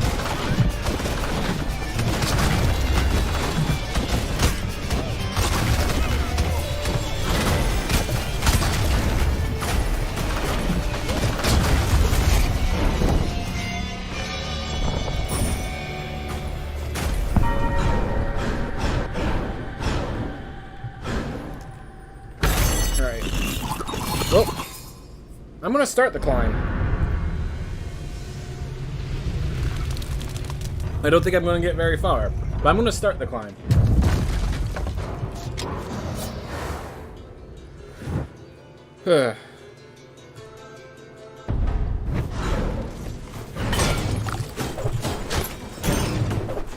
Thank you for the health, but I still think I get one shot.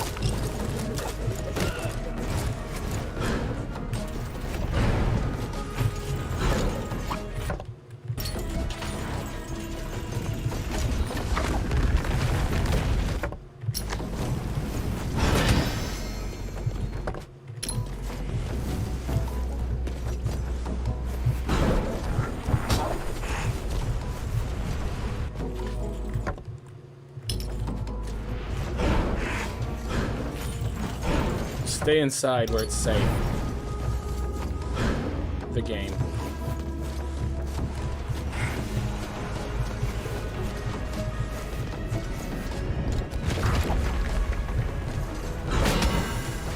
Get me out here.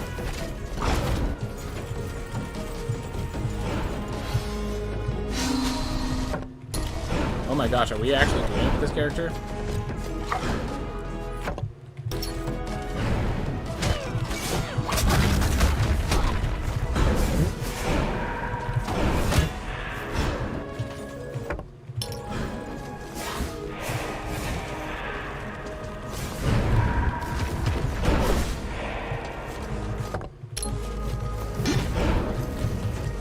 I missed the...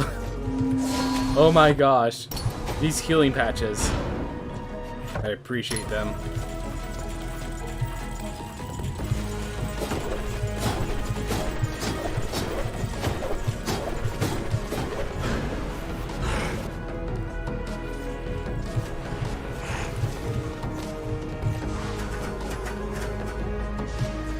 Might just be an entrance in here. Nope.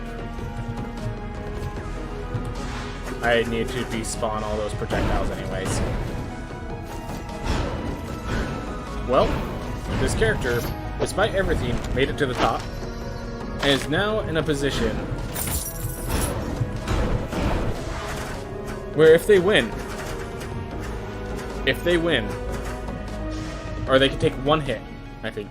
Something I love that I saw recently was a game with a black and white hand-drawn style.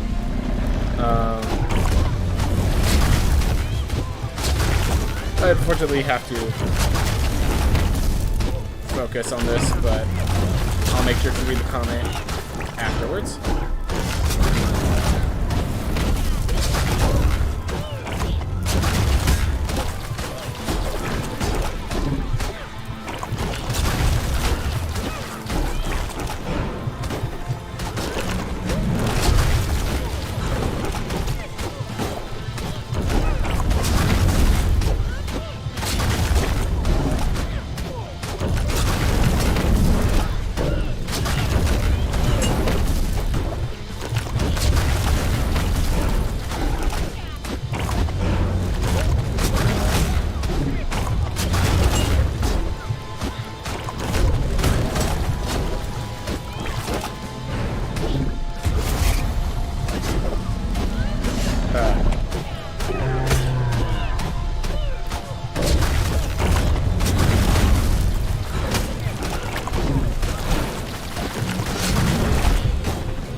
Well, I should have saw that coming. Something I love that I saw recently was a game with a black and white hand-drawn style with someone mentioned you could only see. I'm actually going to choose Emotional Dysregularity over the Barbarian with Hypercoil. No, I'm going to choose Hypercoil. I have so much damage output, but I really dislike Barbarian in this fight.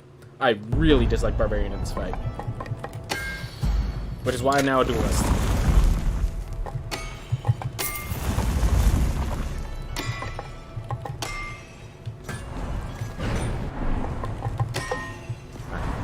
This one I should probably be able to read the entire theme. And someone mentioned you would only see this in an indie game, and no mainstream AAA game would have the guts to do this because it's too different from what people expect.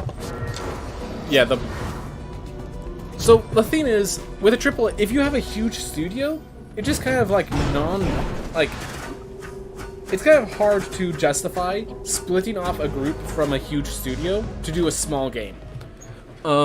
There are games, like, what was it? Mad World was a large studio game that had, like, a black-white aesthetic, but Mad World wasn't that good. Because, to put simply, okay, so let me ask this question. If the game had color, would it affect, the story that was being told? So, basically, it's the question of not would they have the balls to do it, but would it be actually a theme that's ballsy instead of just looking like they're cutting on budget?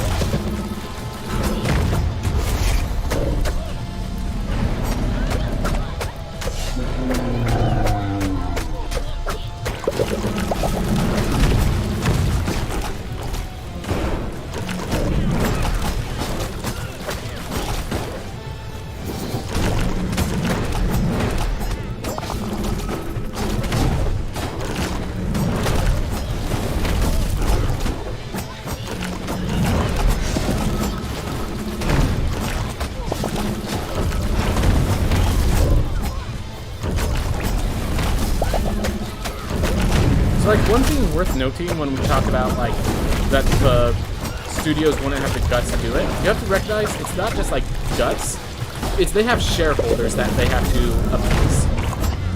So, like, the question of it's too different from what people expect is actually a theme, because the theme is they're not allowed to do products that the shareholders don't respect, you know? That is, like, shareholders are actually a thing they have to consider when they don't have full creative freedom, even though they have a lot of money behind it. So potentially could be a part of the story. I'm gonna just, I think it's interesting what ideas people put into this kind of stuff. Yep, definitely. I feel like people can make it work, but sometimes they, like, here. When I built a small game, very small, and one of the things is, basically there's a theme that you get more creative when you have limitations. By making it easier, I made it easier on myself by changing the story to fit what I was capable of, to put simply. That sort of stuff. So it's entirely possible they have a lore reason why everything's black and white, but might just legitimately be, it's black and white because adding colors added more complexity. And then we made an argument to justify it. So, I will say, like, yes, you can do a lot with those restrictions, but that doesn't mean the restriction is necessary. And with a AAA tiles, it's like, if you put that restriction on, you need a darn good reason, because you have all the potential to break that restriction, and people are expecting you to do the best game you can. So it's like, if you're putting needless restrictions on yourself, well, yes, I think it could make some great games. It's really hard to argue that in front of shareholders. It would have to be done really well to not look like they were just skipping on graphics. You can't just do something like that. Just do it. Yep. I don't think AAA games need that kind of stuff. I just think the uniqueness of indie games and the freedom of it is cool. Definitely, definitely. But like someone talked about innovation, and one of the big things about innovation in a lot of industries is whatever you innovate on, the person after you is going to eat your lunch. Whatever innovation you come up with, someone behind you is going to realize, oh, that's how that worked, and do much better than you did.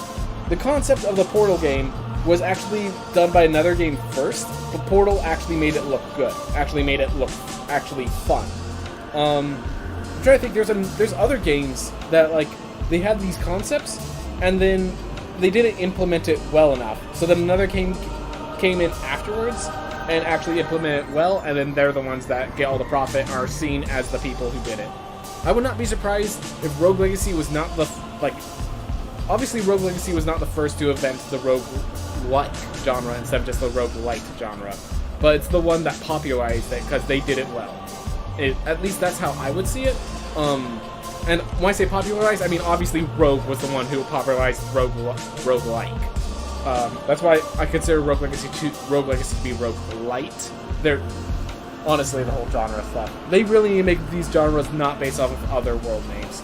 Like, I would. I'm not gonna get into that right now because I need to move on to my next game.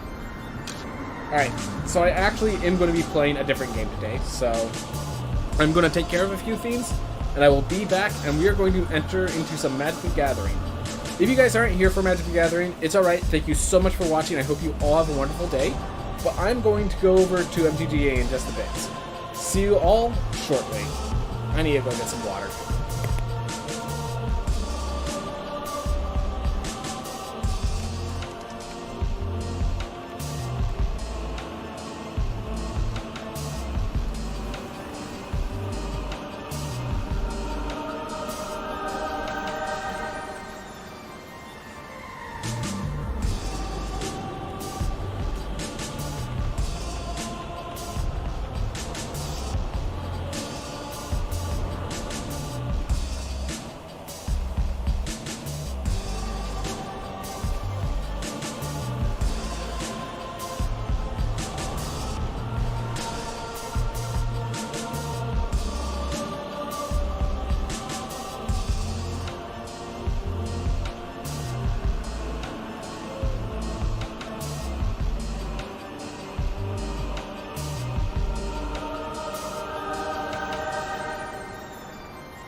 Alright, let's begin the process of switching over the games.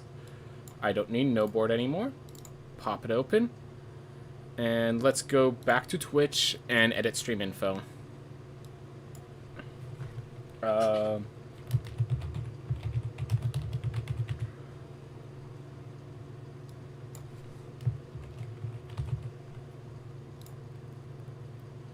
And that's really all I need to say. That's an Amonkhet draft. I'm gonna just really quick Amonkhet draft and chill. This is a chill stream. Alright. Whew. So, so there's some stuff, I'm intrigued by MTG, but I can't play it to save my life. I'd like to try Hearthstone, but I don't really want to play a game by Blizzard. Maybe I'll try MTG. So, I'm gonna pop up these packs because I have these extra packs. I do not like having packs just sitting around. But then I'd actually like to talk about, what I suggest MTGA, because I've done it a few times. And basically, the answer, to put it simply, the answer is, as long as you don't have an addictive as long as you're not easily tricked by monetization schemes, MTGA is great. Because this game is definitely full free-to-play. Everything I do is free-to-play. I have 23 gems. This is $100 worth of gems in my account just by doing a lot of free-to-play stuff. So, while a lot of people say you can't play this, like, you can play this game competitively, you just need to know what you're doing. I will definitely say you're going to have to be good at drafts. Draft is where all the money comes from, basically. So, and the way you get good at drafts is by playing draft and by watching people play draft. So, that's not always the most intuitive. Just really quick, check my mastery tree. Oh, I have no idea what I want. Sure, we'll grab... Is there anything at the end that I'm actually interested in? Nah. Let's just grab the 2 lands that I intend to play. Have the Eye Tyrant and Cave of the Frost Dragon.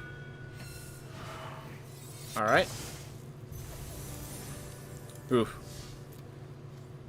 Can't be tricked by monetization if you have no money to spend. Yeah, fair enough. So anyways, every time you come up, you saw those little peens basically pushing you to come to the pack section and the mastery section. There's a store section, and every day they have these daily deals. And so then you'd think, oh, well, I don't spend money. Obviously, I should never see daily deals. I should never come in here and see all these featured stuff. So I'm never going to be interested. Sometimes the daily deals, to try to push people to get into monetization, they'll have in the daily deal something like 1,000 gold for 500 gold. In the daily deals, they will make sure that you have some sort of thing like that you want to do.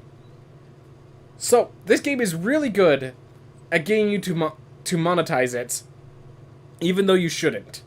I mean, I guess the game is very good, so maybe you should, but, like, it's very good at costing more money than it says it costs. I definitely would not be playing this at all if it wasn't possible to do this free-to-play. I just, again, like you guys, do not have the money. But, and if you could do it without the money, I will say this is a fantastic game. There's a lot of different modes. If you, like, maybe the rank ladder doesn't fit for you. Well, there's Brawl, which has a different mode of a lot of fun. There's just simple play. There's the draft events. Every once in a while, quick draft shows up. There's Brawl Fests and things like that happen randomly. And there are definitely good times and bad times to jump in. I will warn you, right now, going into Standard is a very bad idea right now. Standard just has been very much warped by a set that came in recently, that came in a year back, and until that set rotates out, I cannot. There is no way I could recommend Standard right now. I'd rather get another game or save with money I have than spend it all on one game. Yeah, definitely do not, if you can help it, do not spend money on the game. If you are the kind of impulsive buyer, I would say I cannot recommend this game. Otherwise, yeah, this is the fun of the card games. This is the original card game, and it's still around because there's a darn good reason it's still around. Anyways, so I'm going to take a deep breath, and then I'm going to get to this. I'm going to explain what I'm doing. I'm going to explain this.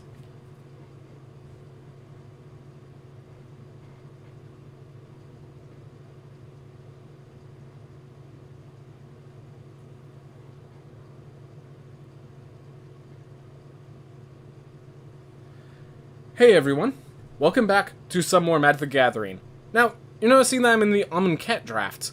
So they released a set called Amonkhet Remastered, and they have a premiere draft for it. Now, normally I would not be interested in any historic section of MTG. I'm not going to play historic, but the first one's free.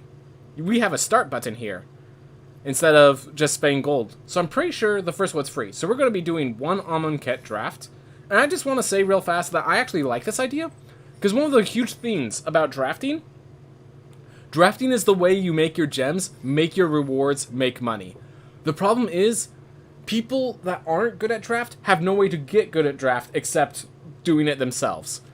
Having a historic set, which people can't, like, I can't really play historic. To get into historic, you need a lot more cards.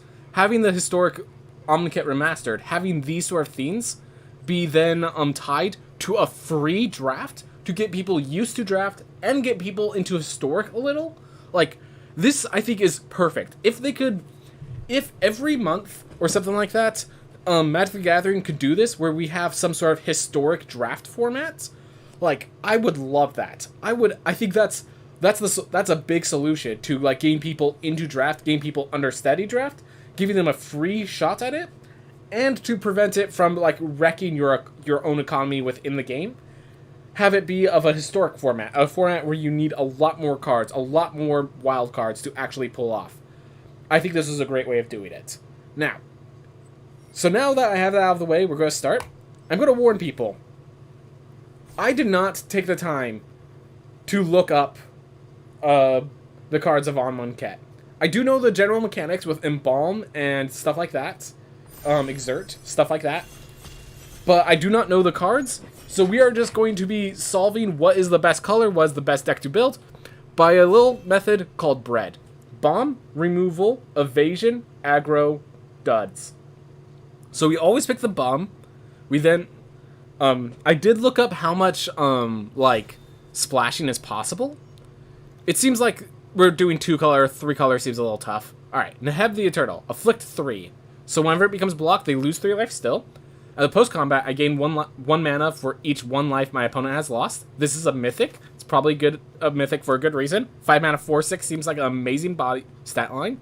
Let's look at the other cards optioned, because I do know red and white have, like, an aggressive deck. So we have sacrifice desert to put -1/-1 counters on creatures. So I turn any desert lands into So I can turn desert lands into minor kill spells. That's a pretty good one. Okay, 4/2 green creature. Yeah, so one of the big issues is a lot of these cards, I'm going to have to read them as I'm doing it. Cartouche of Strength seems really good. It's a kill spell. Like, the problem is I do not, like, as you can see, I did not read all the cards. I just picked Neheb because it was the best card here. Alright. Sacrifice the desert, exile all cards from all graveyards. Utility, not an actual theme. Alright. So, unconventional tactics. Gets +3/+3 again, flying. Whenever a zombie enters the battlefield, you may pay 1 and return it from your graveyard to your head. So I read that black-white is a zombie theme, so I have to keep that in mind. Alright, so if I exert as I attack, target creature can't block. That definitely works within the red, white aggro deck.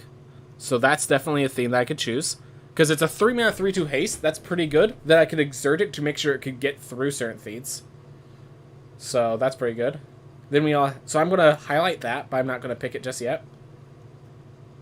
This is a zombie as well, so unconventional tactics does work with that, but... Alright. So this is... It creates a 1/1 white warrior, and the attack creature gets +1/+1 as first strike. That might actually be better.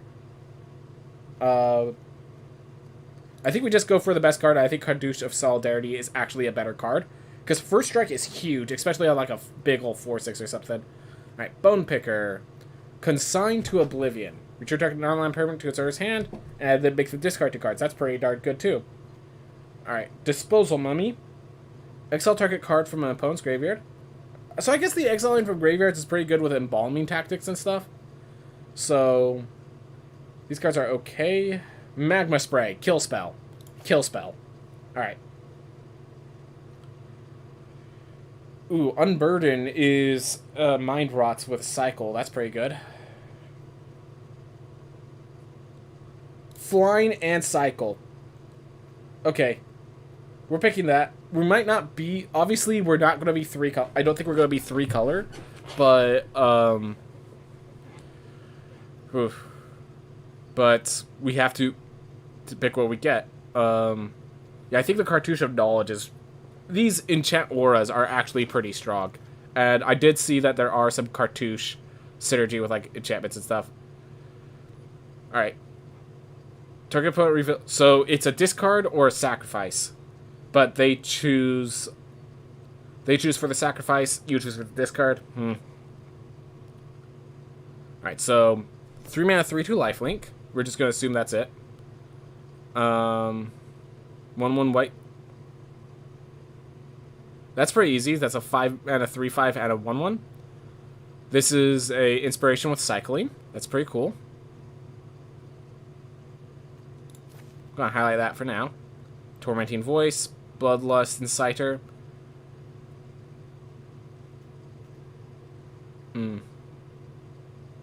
Beneath the Sands, Life Goes On. Desert of the True is probably a pretty safe card, but alright, Trial of Strength is a cartouche sort of theme, but both my cartouches are not in green. Destroy X target artifacts. I think we're going to grab another cartouche, because these are card draw and evasion. Because we don't... This is the only bomb, but we haven't really gone... I'm not really good at red aggro when I don't know the format. So, I don't know how aggressive I can be, basically. Binding Mummy's pretty good if we end up going with a Mummy deck. We might end up being blue-green with these double cartouche. Honestly, I think blue is pretty good. Ooh, Trespasser's Curse seems pretty awesome. Ooh. Well, we're going to start with Cartouche of Knowledge, because this is just... So far, all my blue cards are card draw, and then they could be something more. Alright. Whenever you cycle or discard a card, target opponent, creature opponent controls gets weaker, and it's a 5 mana 4/4 flyer. Okay. Forget the ability, this is a 5 mana 4/4 flyer. Okay? Then I have already one cycler.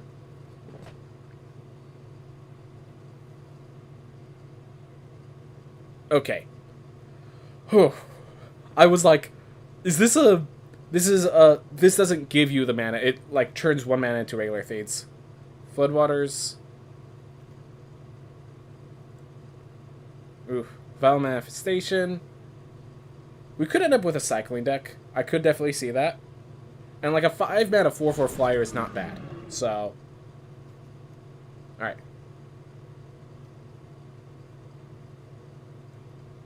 Let's see.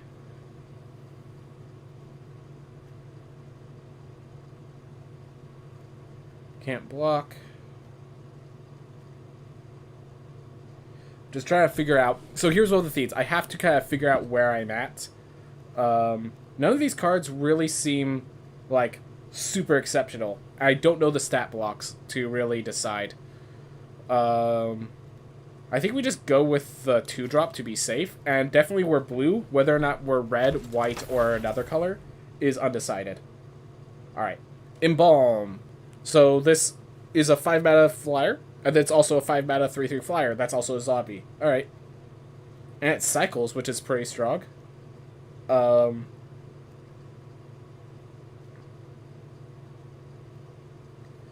So I think Oketra's Attendant is strong enough that I could pick it over pick another Seeker of Insight. Though... Yeah, we don't know what other colors we are. I don't think we're going to, like, focus on that. Alright, so we have our pack back. So this is a 2 mana 3/1 that could, as long as it exerts, it doesn't, like, die and on the switchback. Which is insane. 2 mana 3/1, and then it has the ability to be aggressive. Add a cartouche to it, and it's just a bomb. Yeah, I think this is the pick, just as a 2-drop. Desert of the True would have been next on the list, followed by Sunscorched Desert. Alright. Big cycling hexproofer. So it's a hexproof, and it's a big... So it's a big body, or it's just a cycle for my other cycle stuff. Feral Prowler actually seems pretty good if I had any greed to support it, but I think one thing is true, it's that blue is available to us.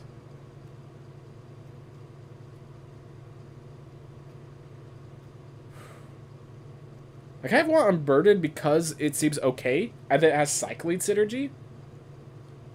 Yeah, I'm going to grab the Unburdened. I'm not sure if black's going to be available at all, but... Oof. Desert of the True. It's a cycle, it's a land. Looks like blue-white at the moment. You're good with it. I'm also good with it. I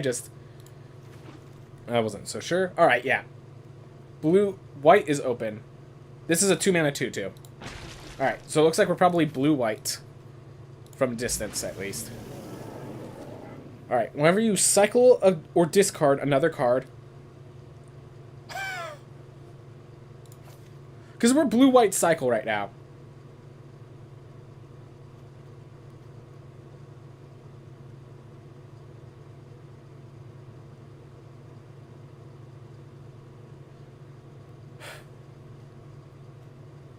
I mean, how do I...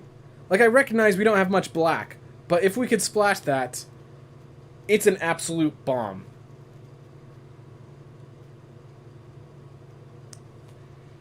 Oof. It has synergy with our deck. Yeah, that too. If we don't, we're taking Sunscourge Champion. Unfortunately, Naheb did not make it through. I'm going to go with the Archfiend of Ifnir. Worst case, it cycles... Okay, all our black cards so far cycle themselves, so we can actually splash black, knowing we could just rip it out whenever we need to. Trial of Knowledge. This is what we were looking for. Whenever a cartouche enters the battlefield, return it to your hand, and it draws us 3 cards. This card's a card. We already have 3 cartouches to support it. Like, that's something. Okay, so we have a red board clear. That's pretty strong. We have another Desert of the True. Oof. Horde of the Broken Lands gets +2/+1 until end of turn. But we're going to go with Trial of Knowledge first. Alright. Essence Scatter is always just a good one. Sacrificing deserts to give creatures +1/+0.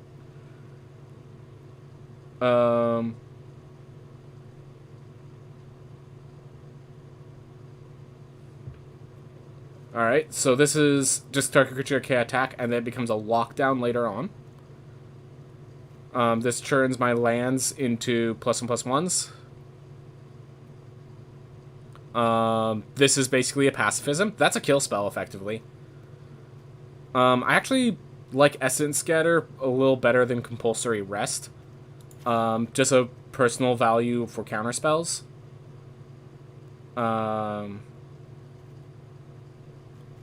But definitely a tough decision there. Thoughtseize. So Thoughtseize isn't exactly as good in a draft format as it is in a regular format, but in like constructed. But oof. If you put one more -1/+1 counters on a creature, create that many 1/1 black insects. I don't have enough -1/+1 synergy, just Archfiend. Curve's pretty solid.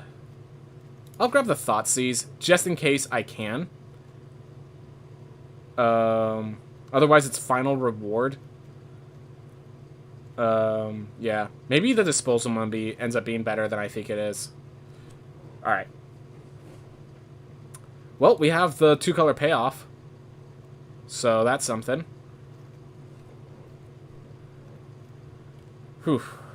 I mean, we know we're blue. It's the question of, are we white or are we black? And right now, it looks like if we are white, like if we are black, we have this, we could be 3 colors still. I think 3 color is still a possibility despite everything. We're definitely not green or red anymore. Alright. Oof. Gain 6 life, or you could cycle it and gain 2. Gain 3.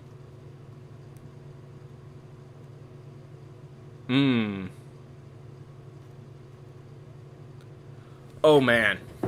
Oh, man. Because this can allow us. Oh, man. I think we actually take the Evolving Wilds here. That's not an easy pick, but I think we take the Evolving Wilds. This allows us to actually be 3-color now. Alright.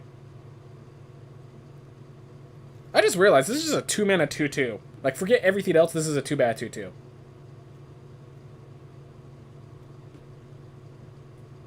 Yep. Like, it's a bear. This is a bear that doesn't, like, I need to have other cards to synergize, and I need to get black mana, which isn't always consistent. We just have a 2-mana bear. Alright.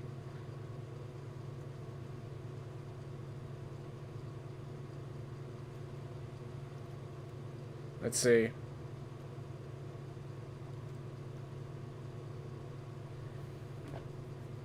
Yeah, I think this is, like, it's a bear, again, it's a bear, but then you can exert it and just make a bunch of 1/1s as time goes on.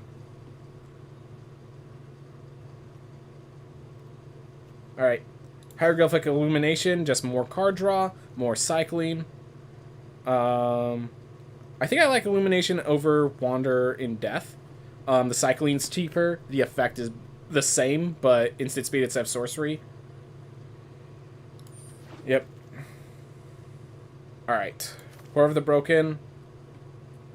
Alright. So it's a 4/4 that can attack. I threat to turn it into a 6/5 and even bigger. This is a 3/3. This is a 2/3. We don't have as many 2-drops, but we have a... Here's the thing. We have a ton of cycling. As we get more and more cycling, we can have our curve be a little off and have it still work anyways. Alright.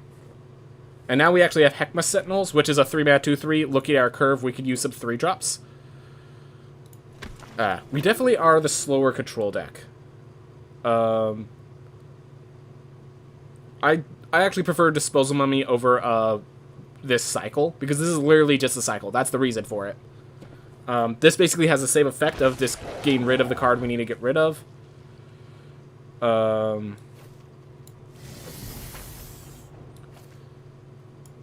We're at 25 cards. We're Reason to Believe. Alright. Scry 3, look at the top card of your library. You may put on the battlefield if it's a creature card. So I could Evolving Wilds for a green mana to make that work, but I don't think that's the way to do it.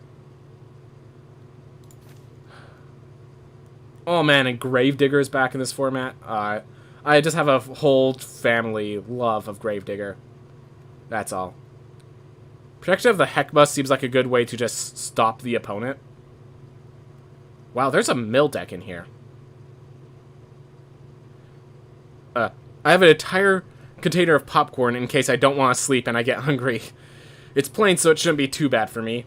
Hopefully. Yeah. Reason to Believe could actually be really good, but I don't have a I do have a creature big enough. Oh my gosh! I mean, there's no... I can't pick it, but oh my gosh. We have another Cartouche. Yep, we're going to go with the Ominous Sphinx, just as the better body. Really quick. Yeah, we have our late game taken care of. A lot of it has cycling, so we don't even have the issue of... Oh my gosh. Yeah, I'm good with that.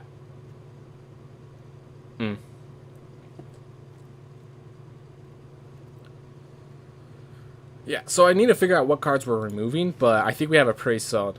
Do you ever pick a card just so that nobody else gets it, or is it not worth? So, if we were facing other people who were... how do I explain this? I'm going to finish picking this choice, and if I get it, I can explain it, because the short answer is not here, but elsewhere. So...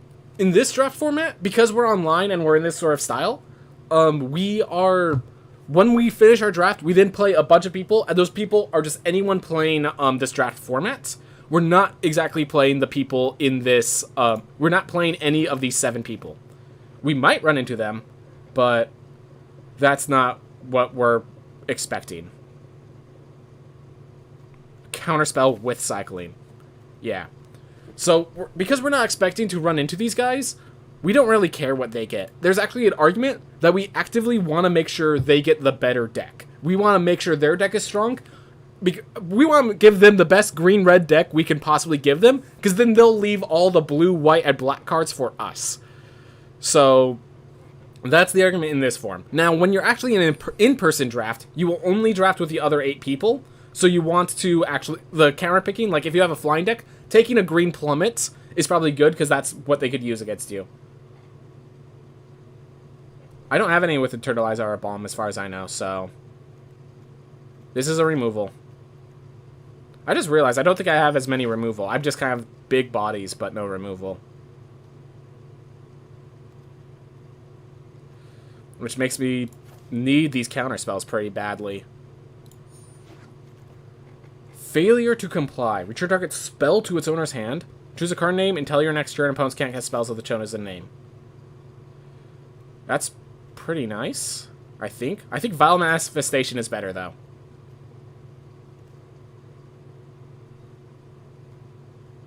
Like, this is just better for the deck we're building.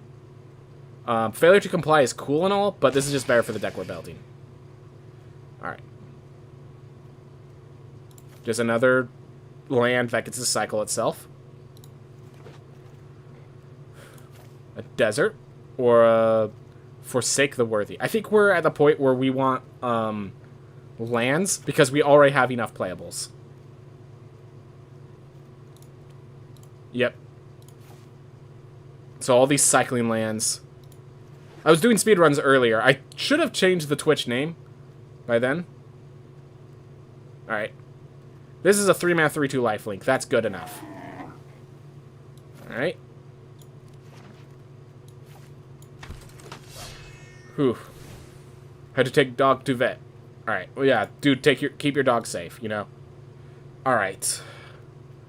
49 cards. 1 actual Plains, Desert of the Druid, Shefet Dunes are the rest of it. That's hilarious. That Plains are actually my weak side. Alright. So I have a lot of cycle. Let's see how many early game plays I have. So 1, 2, 3, 4, 5, 6, 7. I think that's enough early game. I don't know how aggressive this format is, so I might have to change that. 1, 2, 3, 4, 5, 6, 7, 8 late game. That's too much. I'm taking that one out at least. The rest of these all have cycling, or... yeah. The Ominous Sphinx are the only 2 without cycling, and they have synergy with cycling. So, might take out the Horror of Broken Lands. That's probably a good idea. He had a good run with... oh yeah, the... almost had a 1 life on it. Yeah, I remember that. Alright. We have... okay, let's count our removals. So, I'm not going to count the Thoughtseize and the Unburden, though those are pretty nice. When it comes to removal, we have 1. Just go through it slow. I'm not going to count the counter spells either. So, right now when it comes to removal, we have 2. We have 2, and then this guy. Which this guy becomes like a one-sided board clear. And then, but then we also have 2 discard spells. And we have 1, 3 counter spells. Alright. What else do we want to remove?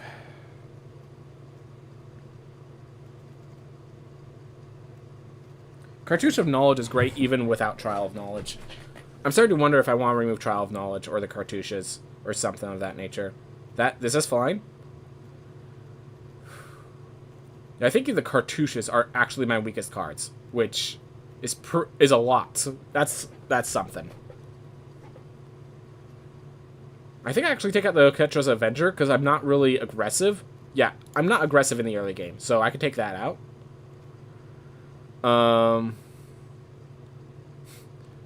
The moths are vibing on the ceiling. Okay, you're talking about in your room. Okay. I thought you were talking about mine. I like that moth somehow got visible on screen. I'm going to take out 1 stripped Riverwinder. We have enough We have 1, 2, 3, 4, 5. Like, just try to balance it all out. I think Disposal Mummy gets kicked. Watchers of the Dead probably gets kicked. So we have 1, 2, 3, 4. Yeah, we still have 5 2-drops, and then a lot of tools to assist them. Let's see, what else do I want to take out? This is just when I cast a creature spell, and we have 12 creatures, so... And it makes my Riverwinder and my Omnis Sphinx. I could actually play a turn 4 Omnis Sphinx.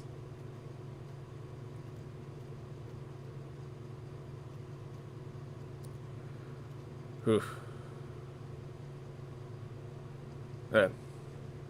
Radiance is with Seer, while Markoth is in the corner. Oh, I see what you're saying.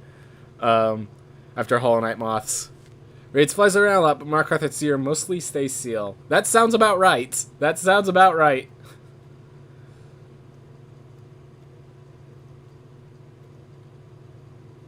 Alright, I think I'm going to get rid of Trial of Knowledge. I'm going to get rid of a Cartouche of Knowledge. And from here, I'm just wondering if I take out the Thoughtseize, the Unburden, like... Maybe I take out Countervailing Winds?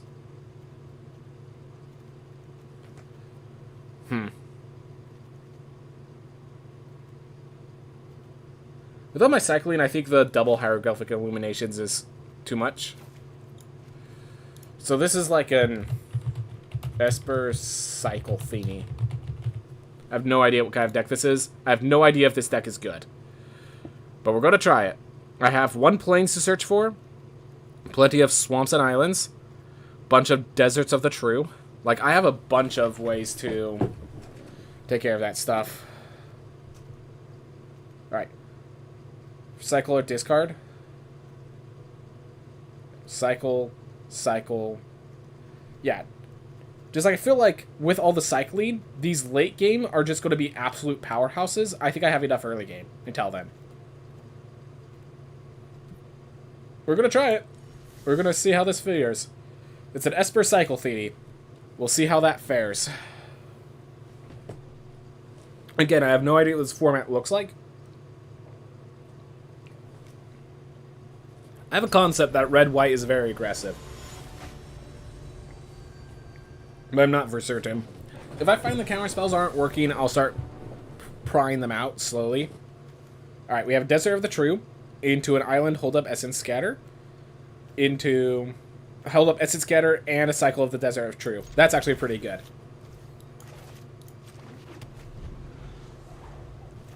I could also just play the Desert of the True tapped. And then... Yeah, I'm not gonna... I'm not gonna Essence Capture whatever they play here. Alright. When it attacks, you may exert it. It gets +1/+1 and flying. Alright. I'll play Heckma Sentinels. Alright. I have a cycle. I have a counter spell. You gonna exert it? Yep. Okay, you dealt 3 damage. I'm about to deal damage multiple times. Spell, sacrifice it? Alright.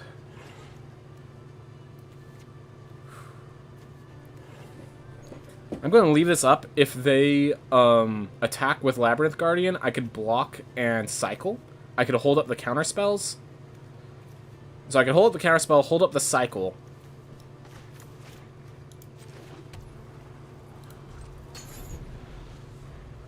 So unfortunately, Essence Scatter is held up, not Countervailing Winds, but I think that's fine.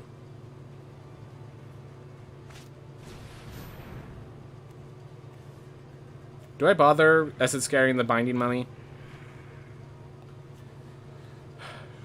Sure. Like, it's a very strong sure. I think they're going tempo enough that I need to. They're enough tempo positive.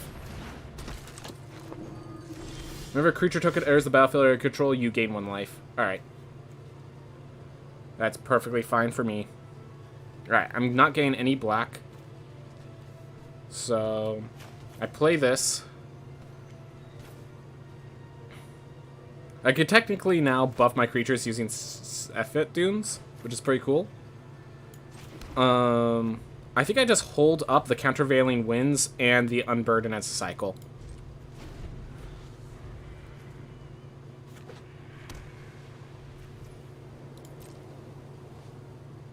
Just them? Alright. Well, my Heckma Sentinels are holding off 3 damage.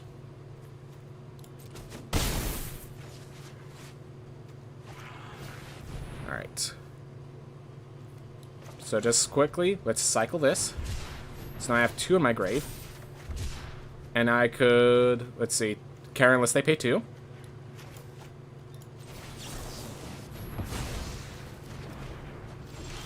Here.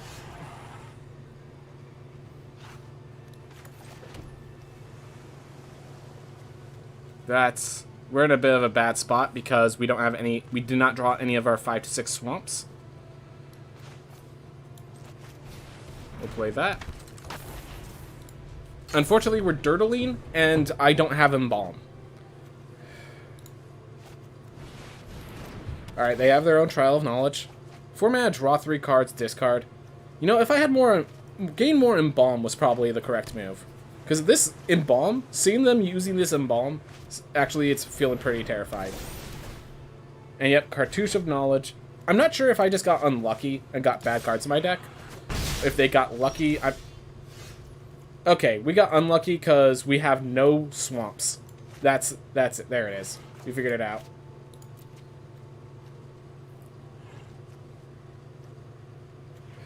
Because, yeah, I could sacrifice a desert to make my creatures bigger, but I can't even, like, attack in much.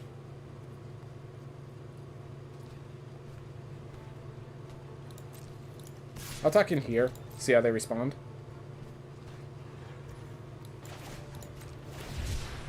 Gosh, really angry that I had to discard, like, and we still... We got mana flooded, and we didn't draw a single swamp. I think we drew... Yeah, we drew... We have a Plains. That is the one last white mana we have left.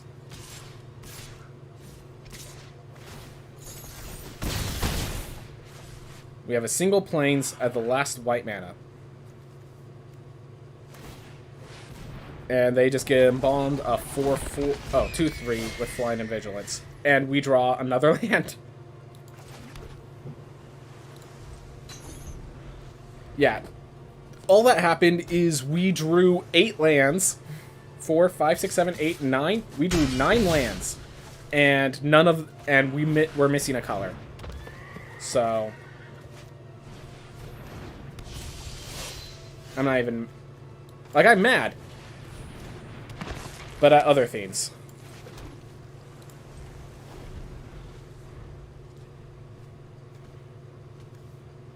Also, they had a Crested Sunmare, so that's pretty strong on their part. What even is that?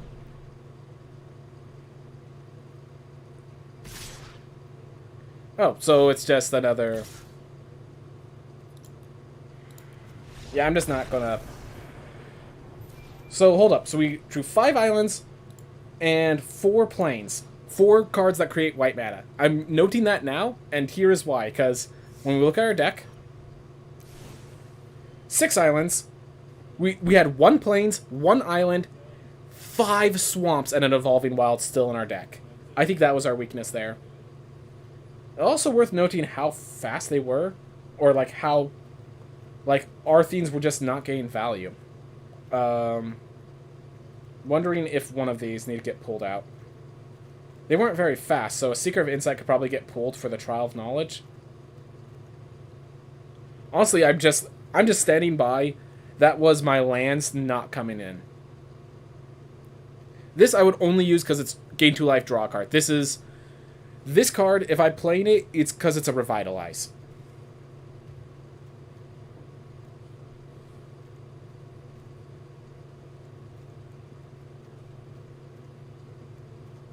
Countervailing Winds was fine. Might want to pull one out for another hieroglyphic illumination or something, but I'm just gonna leave it as is for now. I feel like we didn't get to play our deck, so we didn't exactly get to test the deck. Like, we just kind of... We played a 3-drop and some counter spells. Our lack of flying hurt, but we do have 2 4/4 flyers that become even stronger. Oof. Alright.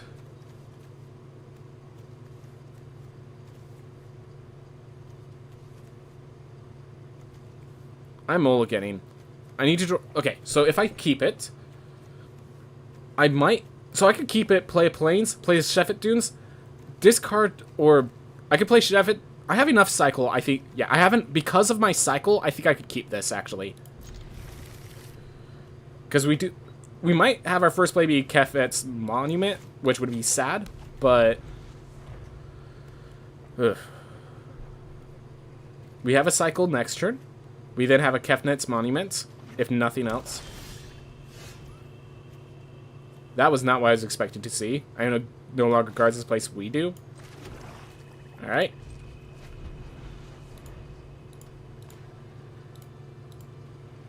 Okay. That was not an option I knew you had. I think recycling the countervailing wins. When you cast a Bolas Planeswalker spell, you may sacrifice this to get it to destroy target creature. Alright, so it's a 2-1. Let's cycle this, get our lands.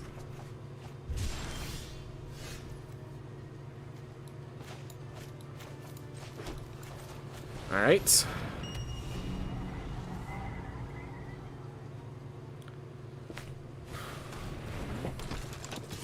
A little unfortunate, but... Alright. Is Unburden even good here? I mean, it's better than cycling, I think. But not by much. And here I can cycle the cast... If they seem to be swarming the board, I could cycle the cast out. So... Oh, they have no lands. So I just gave them the opportunity to discard their big cards. So that was actually a mistake. I just now realized they were mana screwed. So...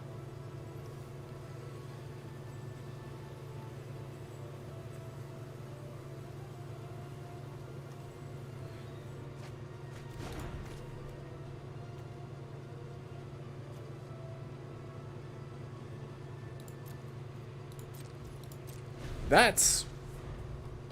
So green is their other color, and they discarded a 3-drop. That's intriguing. They play nothing. I'm going to cycle, look for blue, so I could play Heckma. Alright, fine.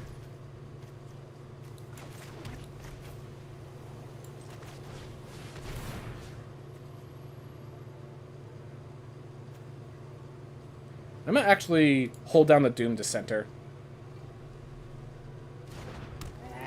I'm going to let them kill this creature before I put a cartouche on it. Just in case.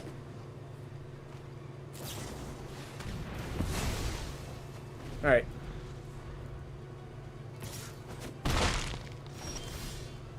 Hey! Alright. Heckma Sentinels. This time we'll top down the Wasp in case they have a kill. That bit fast. I'm actually going to put this cartouche on. Take the risk. Get myself a 1/1. 3/4 first strike and 1/1 vigilance. Alright. 1/2, 1/2. Sack. And I get to... I have a trigger of Sheffet Dunes. Which is pretty nice. Thank you, Desert the True.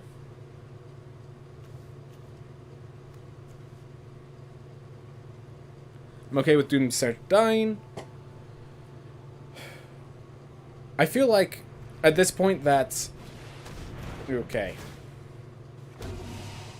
Alright. But this character has first strike.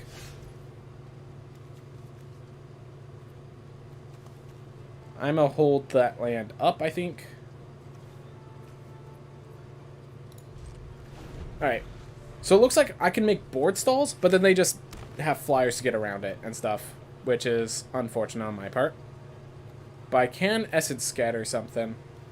Probably. If they don't have the green fight effect.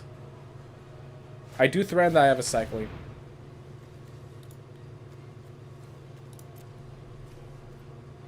I'll allow it. It doesn't actually damage my board state, so I'm going to allow this thing in.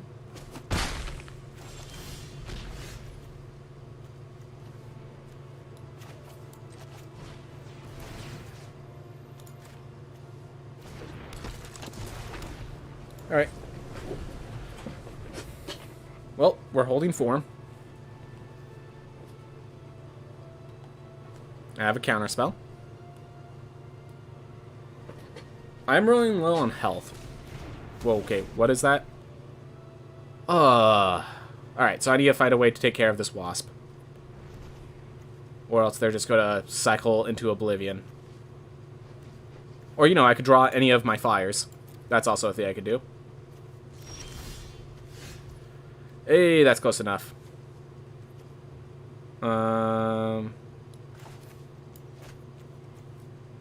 Do I put it on? I think I put it on the Heckma Sentinels.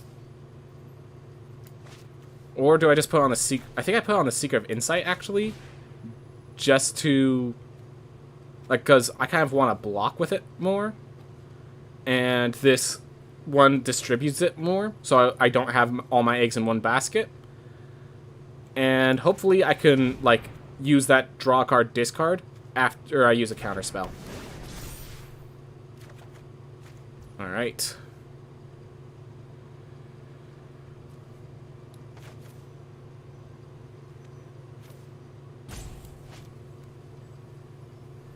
How many cards with Cycling are in my graveyard? 3. So this is a 2-mana 3/4.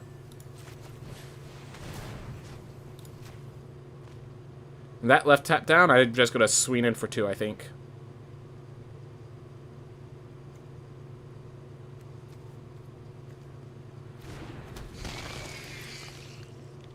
Obviously, I cannot decide what order I draw those, but...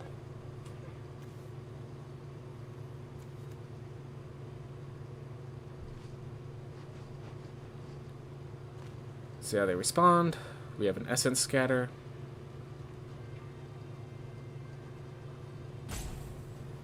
I think we're in a pretty solid board state. Like a pretty solid position. Though, I'm sure that could be torn up very quickly.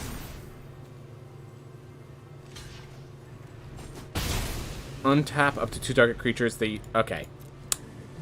Didn't know. That's another thing. I don't know of the combat tricks in this set yet. So, that's a big issue I keep dealing with. And now they have all that card advantage as long as I can't kill that. Which I currently cannot kill that, so... yep. I am now in the bad spot again.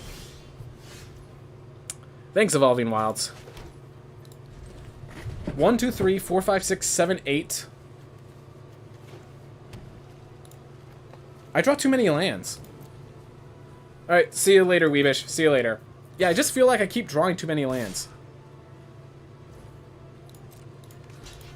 I don't like this block. But I need to stop the bleeding. And I just... So we're going to look at our deck. We're going to probably take out lands. Because we have cycling. So we're probably going to take out an island. Or a swamp. God. So yeah, we're going to take out a swamp. No. We have... so we're going to take it... so let me back that. So we're going to take out an island. We're going to put back in a Cartouche of Solidarity. Or something of that nature. But yeah, it's like... you are several turns late. Like, it's not even funny how late you are right now. Like, I'm pretty sure I'm dead because you're so late. Alright. Kill the 2/3. I'm left at 1 health, but I'm not dead. I got a knock on the door. So, just a sec.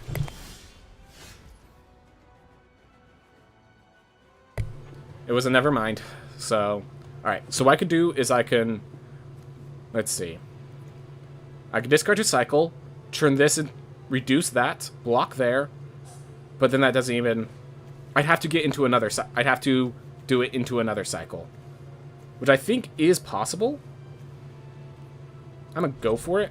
It's not exactly a good spot to be, and they're throwing out the good games. I understand. I dislike throwing out early good games like this, but I have to go with what I can.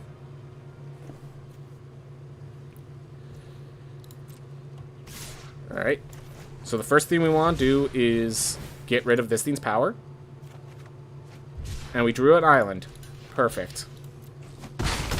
Yep, so we're taking out a land. Because both of these games, we got mana flooded. Like, so let's count the amount of lands we got.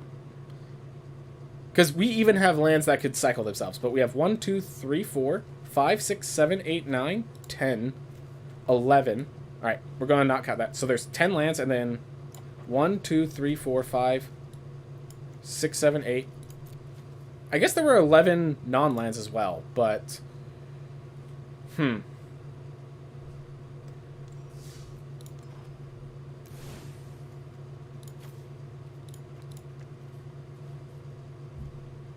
So...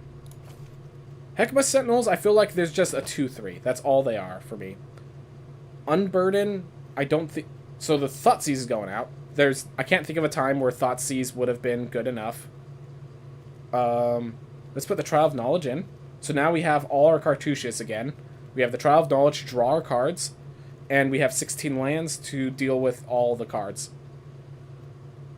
With that, I think we might even remove a hieroglyph for the River Rider.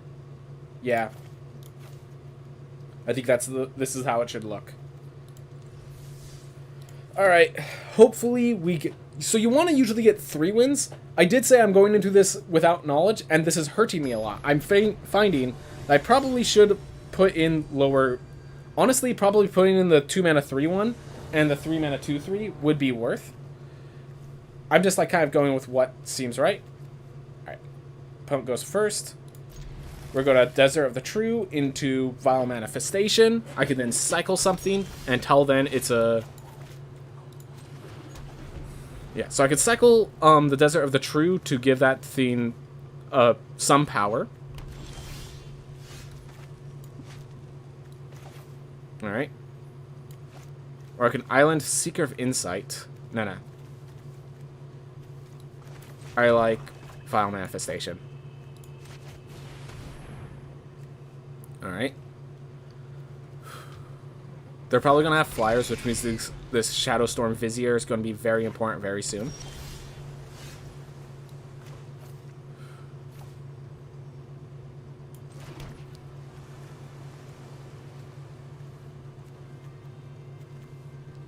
I think I'm going to just play Kefnet's Monument here. Alright. So next turn I could Shadowstorm, or I could Seeker of Insight, or Shadowstorm. Creature enters the battlefield under champion player's control. They lose 1 life. You gain 1 life. Alright. I think we start by cycling this. Oh. Alright. Now we cycle like that. Alright. So I lose 1 life, they gain 1 life, but I get a Shadowstorm Vizier with a Vile Manifestation behind it. Alright. So now every cycle is very devastating. We have an Ominous Sphinx behind this.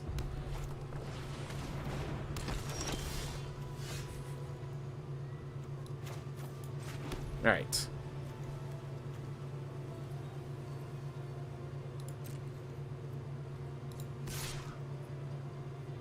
No, I'm going to attack with both.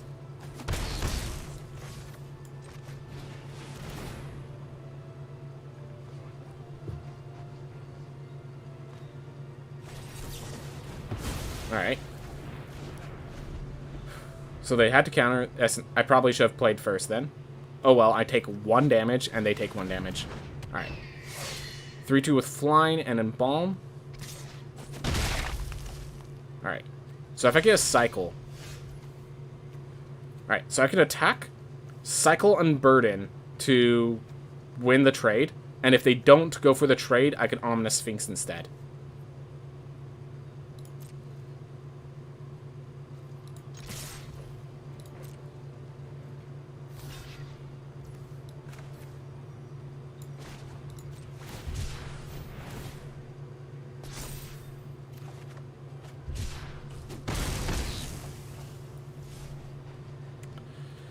Auto tap her. Auto tap her.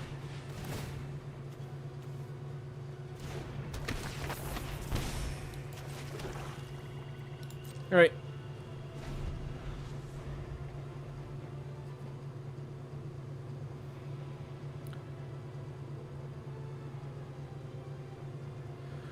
Oh well. They have Embalm, and Balm just brings it back as is. Alright. Hieroglyphic Illumination. Ooh. I think it's better for me to Omnis Sphinx than it is to Cartouche of Knowledge.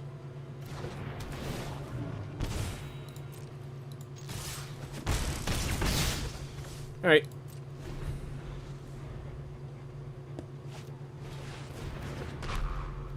Exile all non-land permanents. Wow. Alright. So I want to commit without committing more. So... because they have... apparently there's a lot of board clears in this. I had no idea.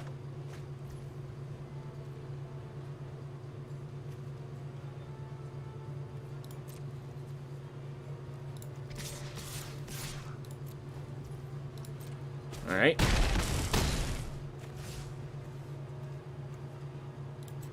I'm just gonna do this now.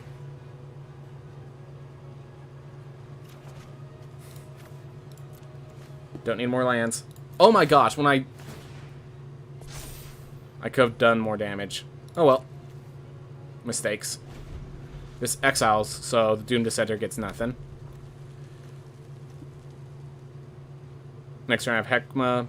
Yeah, I'll have Binding Mummy, and Heckma. So... alright, I have a counterspell, and I have a kill. I have lethal. Unless they use that. Yep.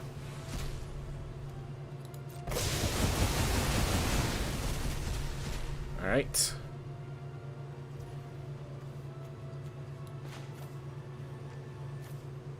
I can do this, and I can hold up Countervailing Winds, which is counter unless they pay 4, so...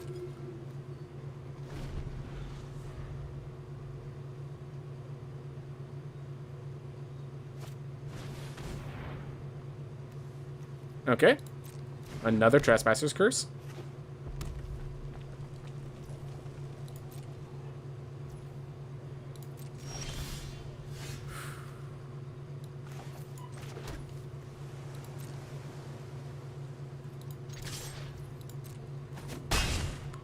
I'm just going Binding Mummy. I don't even care that I'm taking some damage for that. I have a Countervailing Winds. I can take out the Avian Initiate with it, if they spend all their mana doing that. Otherwise... alright. That's what I was waiting for. Now I counter that. Oh, this isn't a spell? That's an ability? Okay. Well. I can instead just compulsory rest that.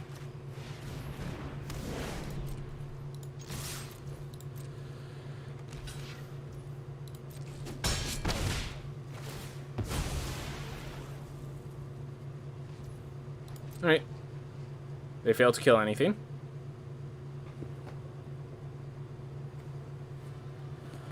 Oof. But yeah, this Embalm basically means I can't really beat the late game as much as I thought I could. 8 lands, even after discarding 2.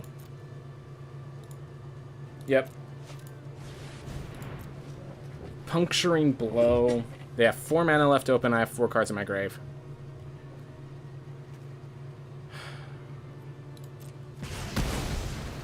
I could technically cycle into another Wind, but I think it's better to just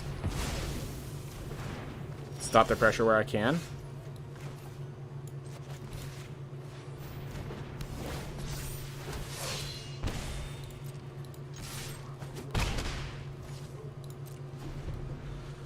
So then they get a 3-2 that they can embalm.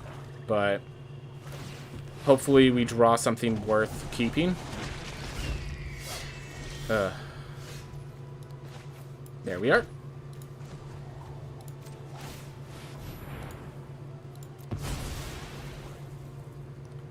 So now we have a 3-3 first strike and a 2-2 vigilance. I attack with both. They have to basically chump... Yeah, they have to sacrifice that to gain 2. And they decide whether they trade the 2-2, and they still take 3 damage. Alright. And it looks like I'm holding up a counterspell. At the very least, it looks like it.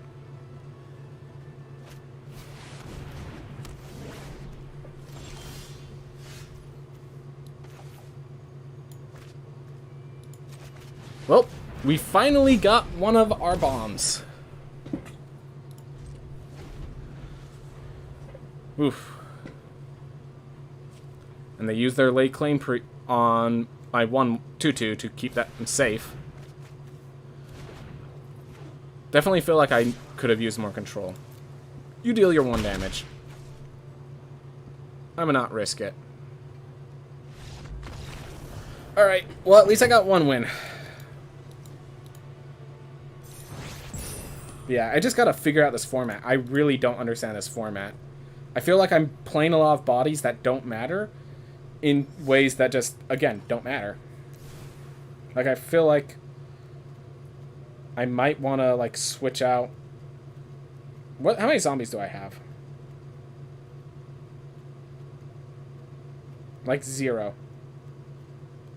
I'm switching out the Binding Mummy for the Disposal Mummy. I feel like that's going to take out bombs and just work a lot better. Also, I feel like Hieroglyphic Illumination is still, like, having 1 is better than the Riverwinder, even despite having Trial of Knowledge. Like, just, there are times where I just run out of cards in hand.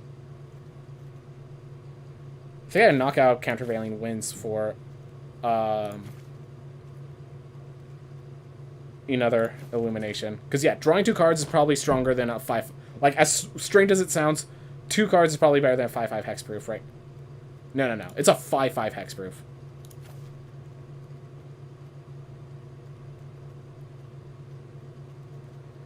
I think that might actually be the theme. That I need to have these more proactive cycles compared to these reactive cycles.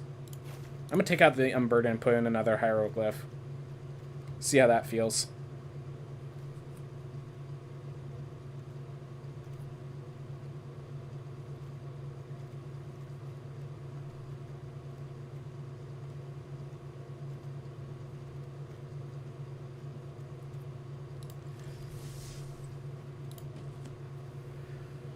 Ooh, so yeah, 5 swamps seems a little heavy, but I do have a double swamp cost, and I do have... My other swamps are 2-drops, so I think just getting those getting a swamp early is better than, like, risking... Yeah, I'm good with the 5... I'm basically, land-wise, 5-5-5 Evolving Wilds.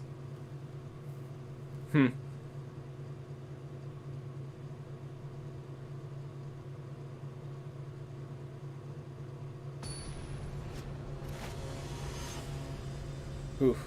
Staunton.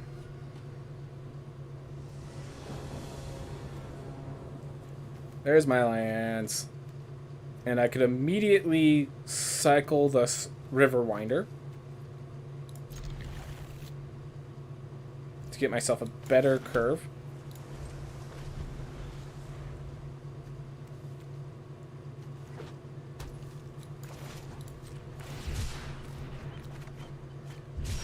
That seems like a really good card. Probably going to end up cycling the Countervailing Winds as well.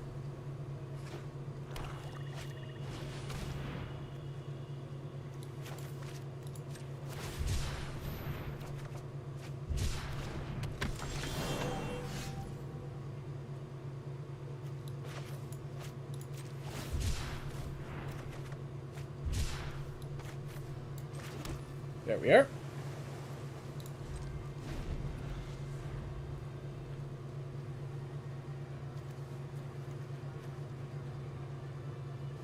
And yeah, they're going to need something. I think I keep these 2 out. Alright, they're going to attack with that. So far they've had 3 different colors, so...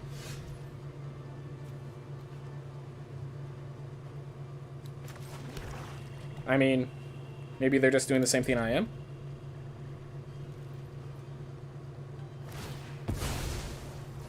Having 3 colors. They're Gruul while I'm they're Jund while I'm Esper. Nope, nope. 4 colors.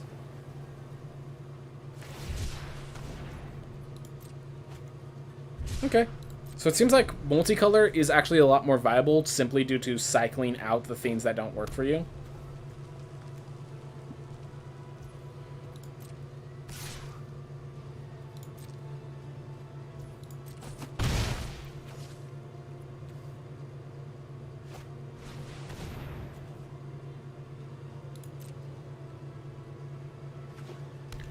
Alright, 5 color.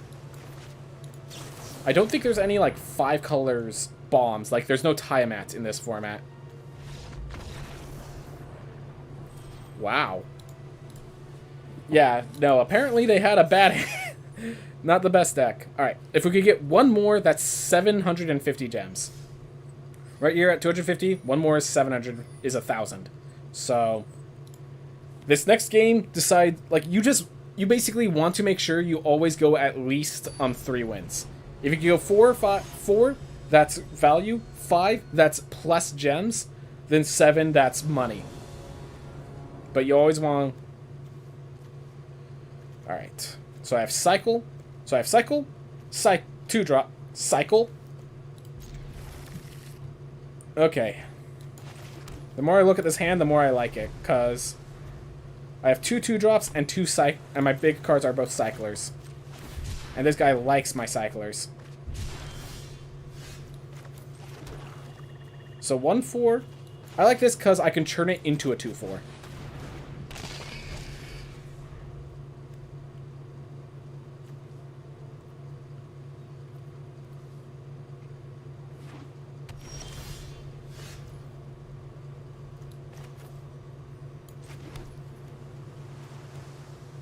I think this turn I'm going to play the Seeker of Insight, and then on another turn, I'll play the I'll cycle the Oketra's Attendant.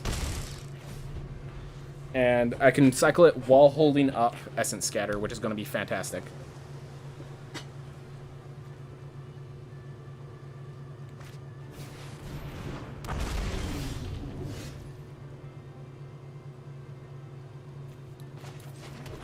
Alright. Wonder if they see it. Some people don't see it. Alright, they saw it.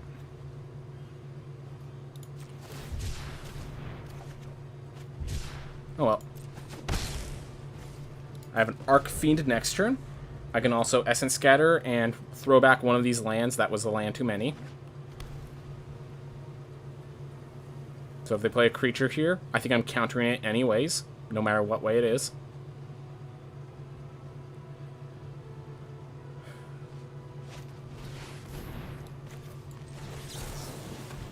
And that will allow me to Seeker of Insight.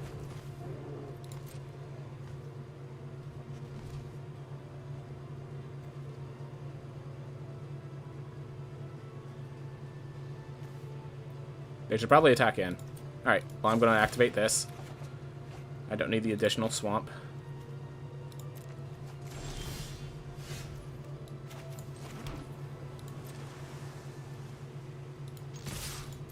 See if they're scared of the Guy of Insight.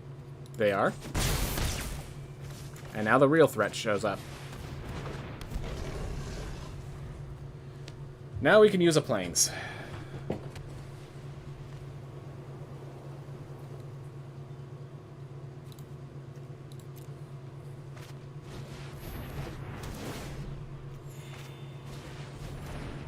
Fortunately, this is not an activated ability, this is a triggered ability, so it'll actually be just fine. If I attack, they'll double block, and I lose that trade.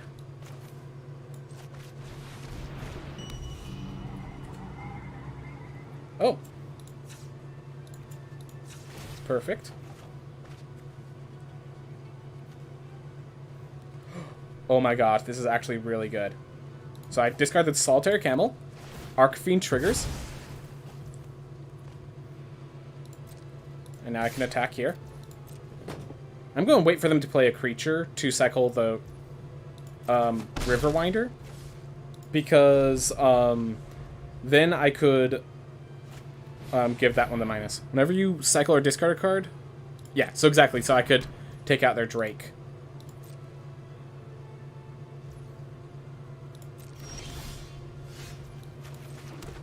Alright.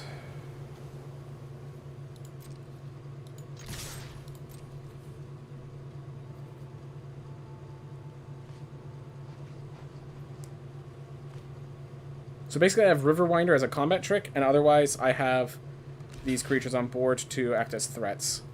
So if they combat trick this in some way, they don't. Okay.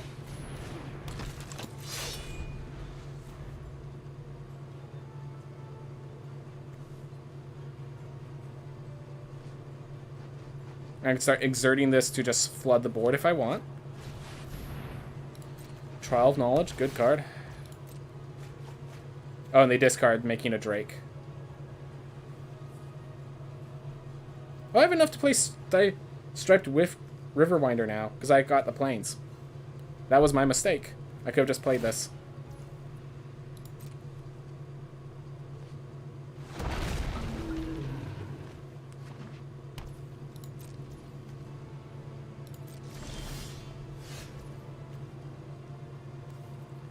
Alright. Go attack with those two. If they have some sort of cycle trade maneuver, then I'm going to use Striped Riverwinder to blow them out. If they don't, which they don't, we instead just play a 5/5 hexproof. This you can do instant speed, so I'll just exert it my next turn.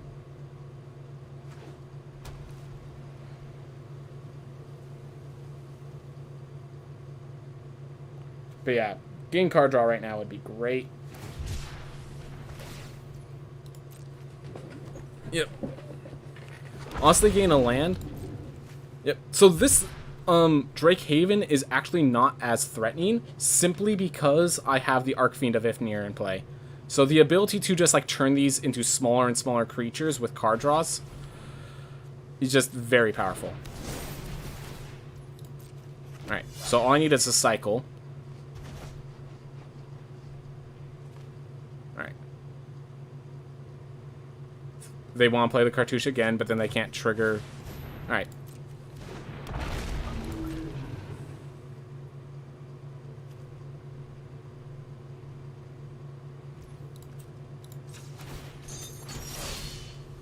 Alright.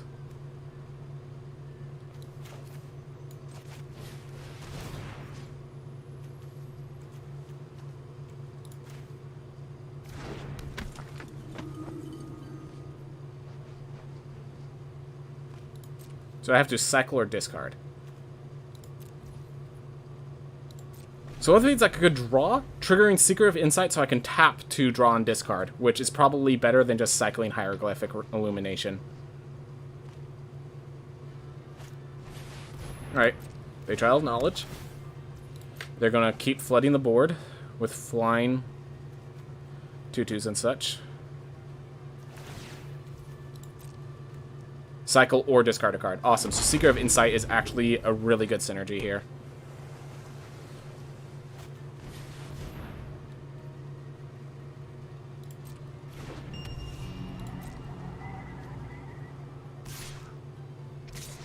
Alright, they're tapped out, so I'm just going to do my turn the way I want to do my turn.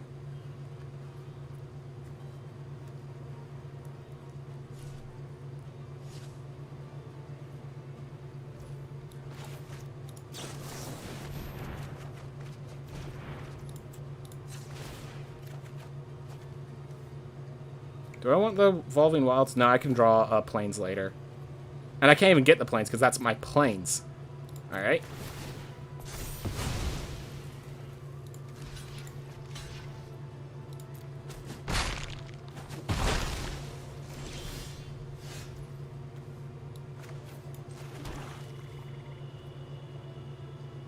Alright. Cartouche to give something flying doesn't really sound very valuable, but... Actually, I could give myself a 2/2 flying vigilance.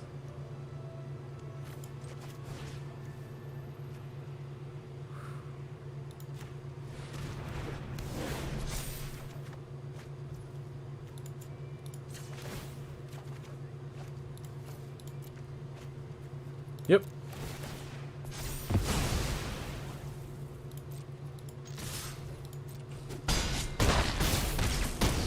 There we are. Yep. When the deck works, it works. Deck is a good deck. If only you could get the deck. Awesome. I felt really bad, but it seems like I just put too many lands in. This is just, with all the cycle, I needed to put in less lands. That was the trick. Alright. 3 wins. That is bare minimum. That is, you want to get at least 3 wins in your drafts. Very glad I made it. Very glad I made it. Now let's get 4. Seeker of Insight, cartouche it, draw discard. I get a Stipend Riverwinder. Striped Riverwinder. I don't know if I want to cycle this. I probably do want to cycle the Riverwinder, at least the first one.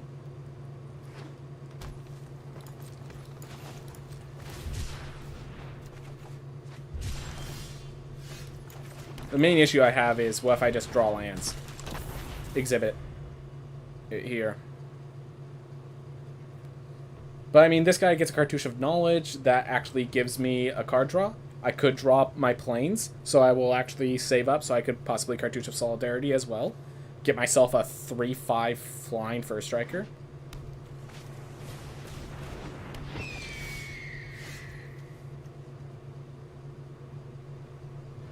I actually like that slightly better.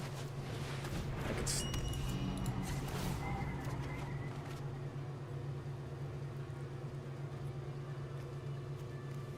yeah, I'm not going to be able to play that Cartouche anytime soon. Alright, next turn I can hold up Hieroglyphic Illumination and still tap, draw, discard. Alright, 3 color as well. They're playing Temur versus my Esper. Ooh, like that card.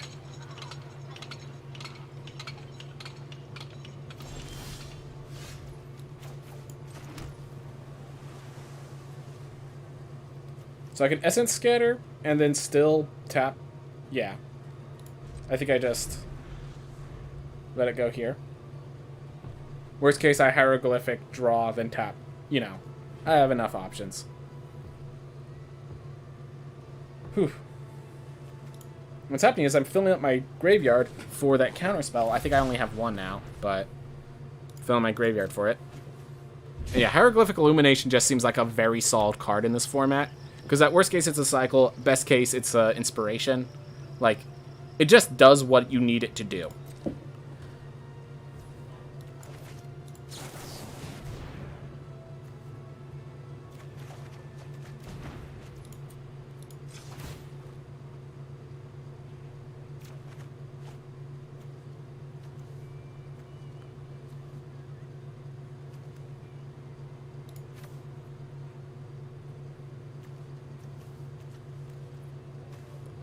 I think Sheffet Dunes is close enough to what I need.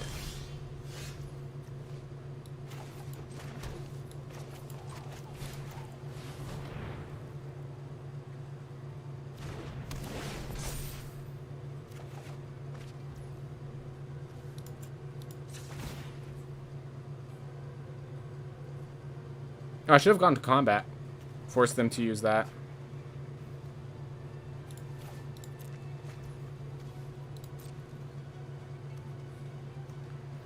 Alright. Well, we have the swamp. We have the plains. We have an Essence Scatter. This River Hoopoe is going to be actually very threatening because of that ability. Like, Compulsory Rest does not stop it. I might need a Castaway. Will the top 3 cards of your library? We're just going to say no. Keep our curve considerations good.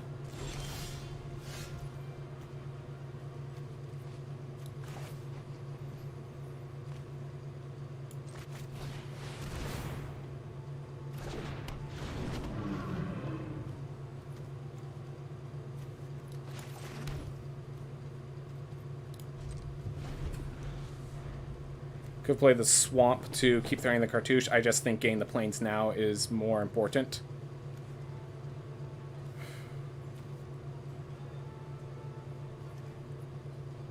But yeah, now we are applying pressure. Thank you, Ominous Sphinx. Wow, I've drawn through a lot more of my deck. Thank you, Cycles. Thank you, Cycles. Whew. Evolving Wilds gets me on my plains. Cascading Cataracts. It would have been great if this was actually tap 5 tap add Wooburg. Alright.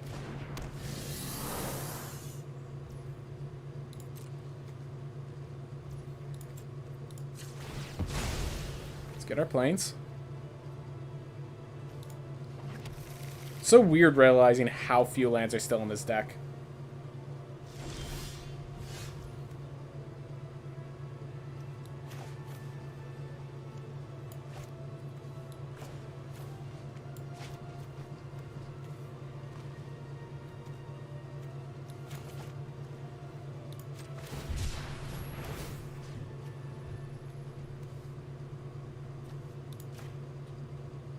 Just make sure that thing can't do jack. I have no idea what I really want.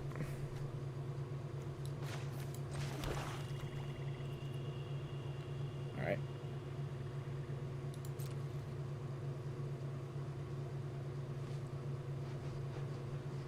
Gonna stop my Ominous Sphinx from attacking, I bet.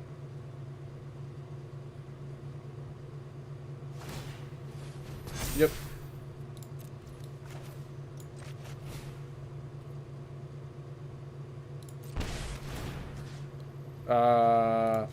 That's why I was asking if I was sure, because apparently I'm taking damage for that. Let's get rid of the Hieroglyphic Illumination.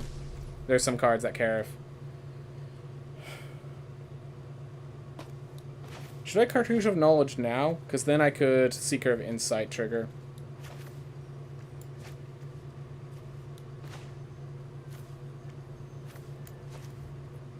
I have enough mana. Whew. Honestly, this might be the bad card in my deck. Just like, I'm not playing enough creatures for it to be significant.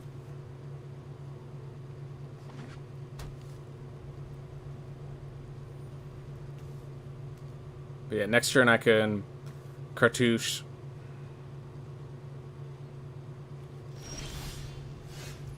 Ooh, even better. How do AFK? What is the win-lose at the moment? We are 3-2. We are at 3 wins, 2 losses. Alright. Alright.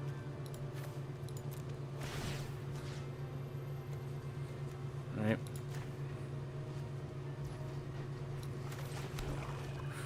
Now I Cartouche of Knowledge here. So this way now I can attack with both Ominous Sphinx and Disposal Mummy. And it also makes my Trial of Knowledge stronger. They do have to kill spell here. Feels good that they have to kill spell there.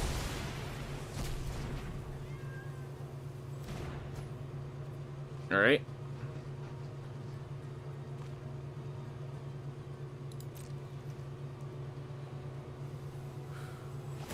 Still blocking the Ominous Sphinx. Fair enough.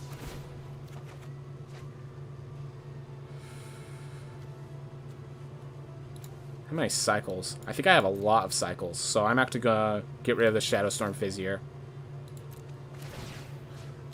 Alright.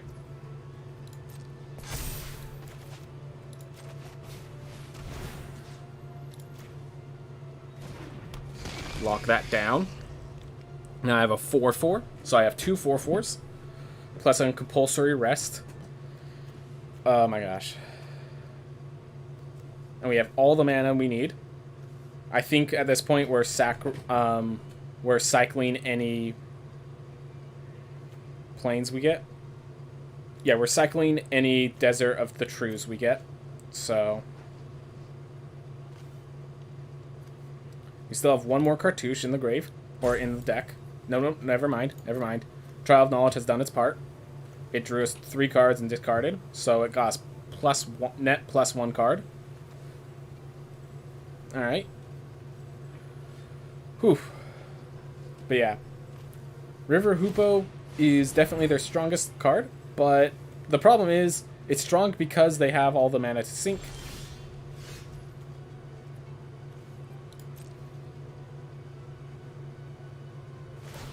Yep, force that to be unable to attack. Or block. Alright. Well, we're attacking with a 4/4.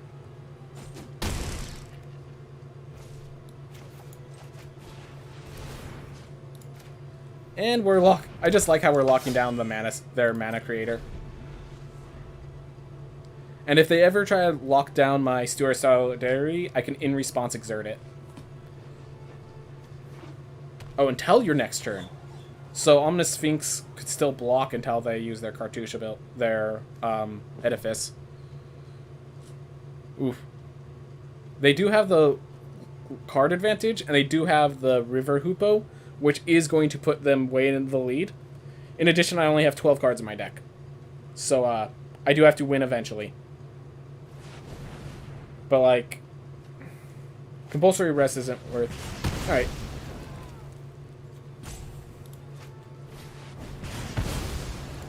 Wow. Each opponent loses X life. That looks like a win condition to me. Alright. Kefnet's Monument seems like the weak part, but like they figured out much better than I did a way to slow this game down. That island I'm keeping in my hand so I can use Seeker of Insight to discard it to draw a card. I think I'm going to end up milling myself at this rate. So they can make me lose 5 life at will. So I have to be ready for that.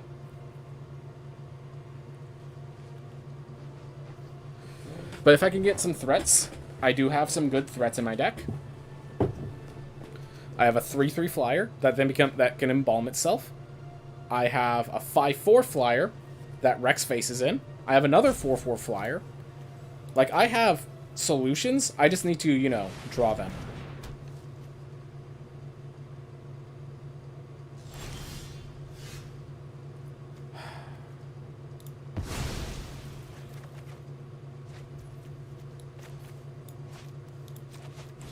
Well, that really hurts.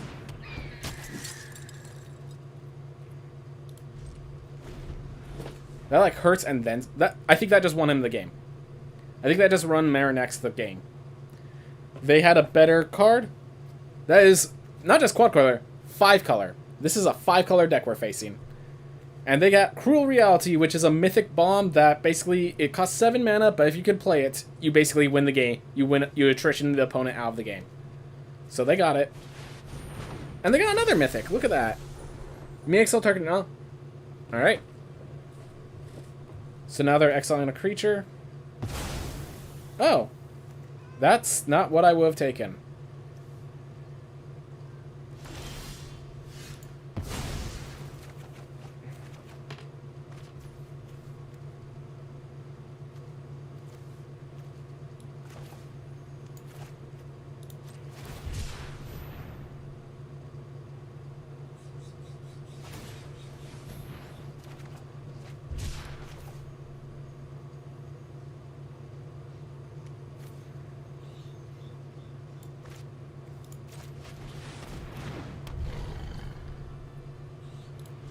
Alright. Not a good spot to be in, to put simply. I think we've already lost. I'm just playing it out. Just playing it out. I might actually successfully mill myself before they can kill me. But yeah, they have... Yeah, rare 2 mythics. Like, we didn't see many cards from them, but the cards we saw was good enough, and I am not a pressure deck. So...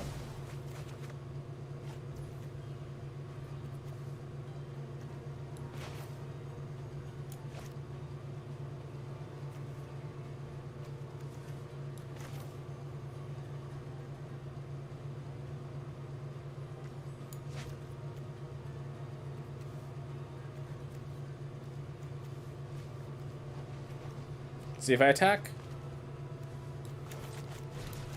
I'm going to actually compulsory rest this right now.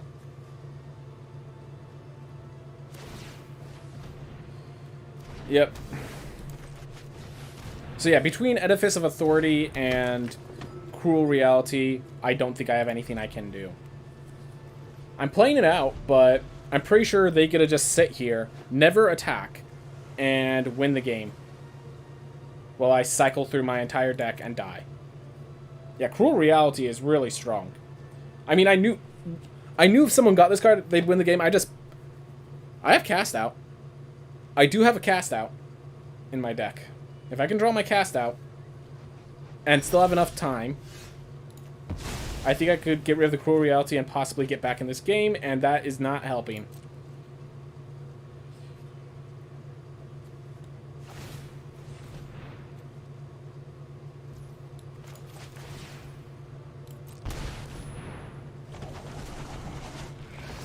I mean, we knew drawing lands was our biggest weakness.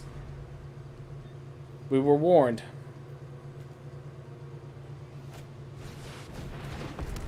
Okay.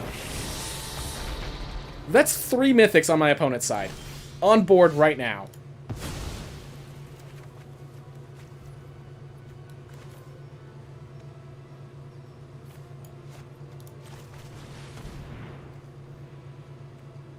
I probably still should have cycled.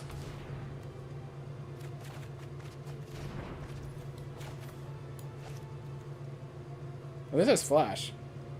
Doesn't matter, I need to play it now. Get rid of the Cruel Reality before they have the mana for a counterspell.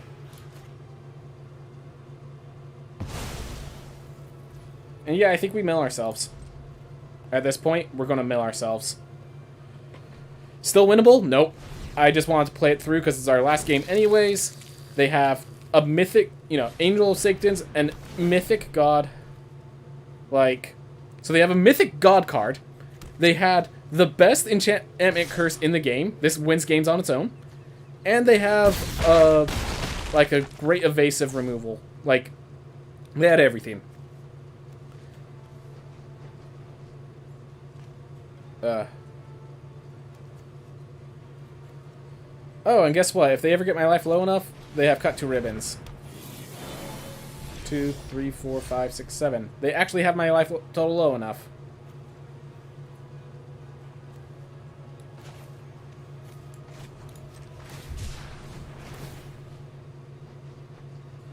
Try to think, can I cycle into... I'm pretty sure this is me actively killing myself. I think I'm okay with that. I want to go out my own way. That's to cycle my way to victory. To death.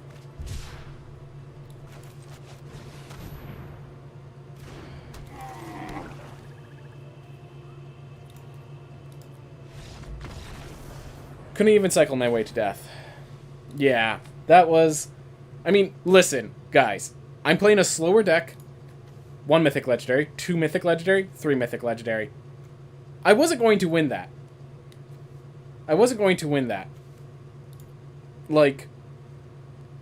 I'm happy I was able to pull off what I did. I'm happy I got my 3 wins.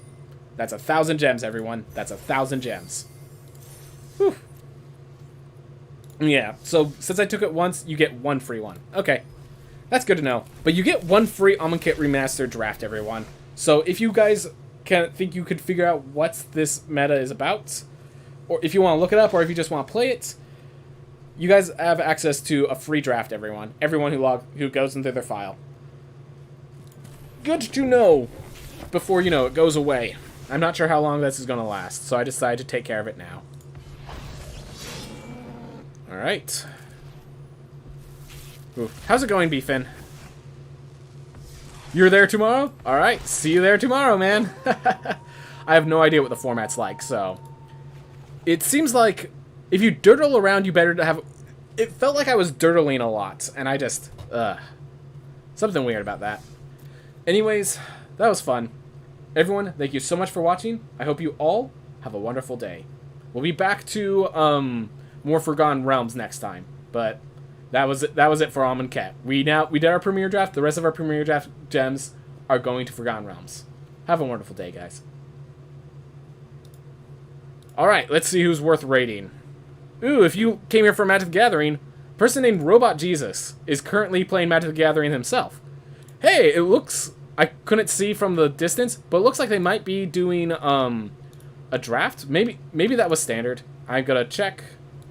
No, it's drafting Forgotten Realms. Nice. They just drafted really good cards, it looked like. Awesome. Awesome. Alright. See you guys in there. I'm gonna be a little lagged, but I'll see you guys in there.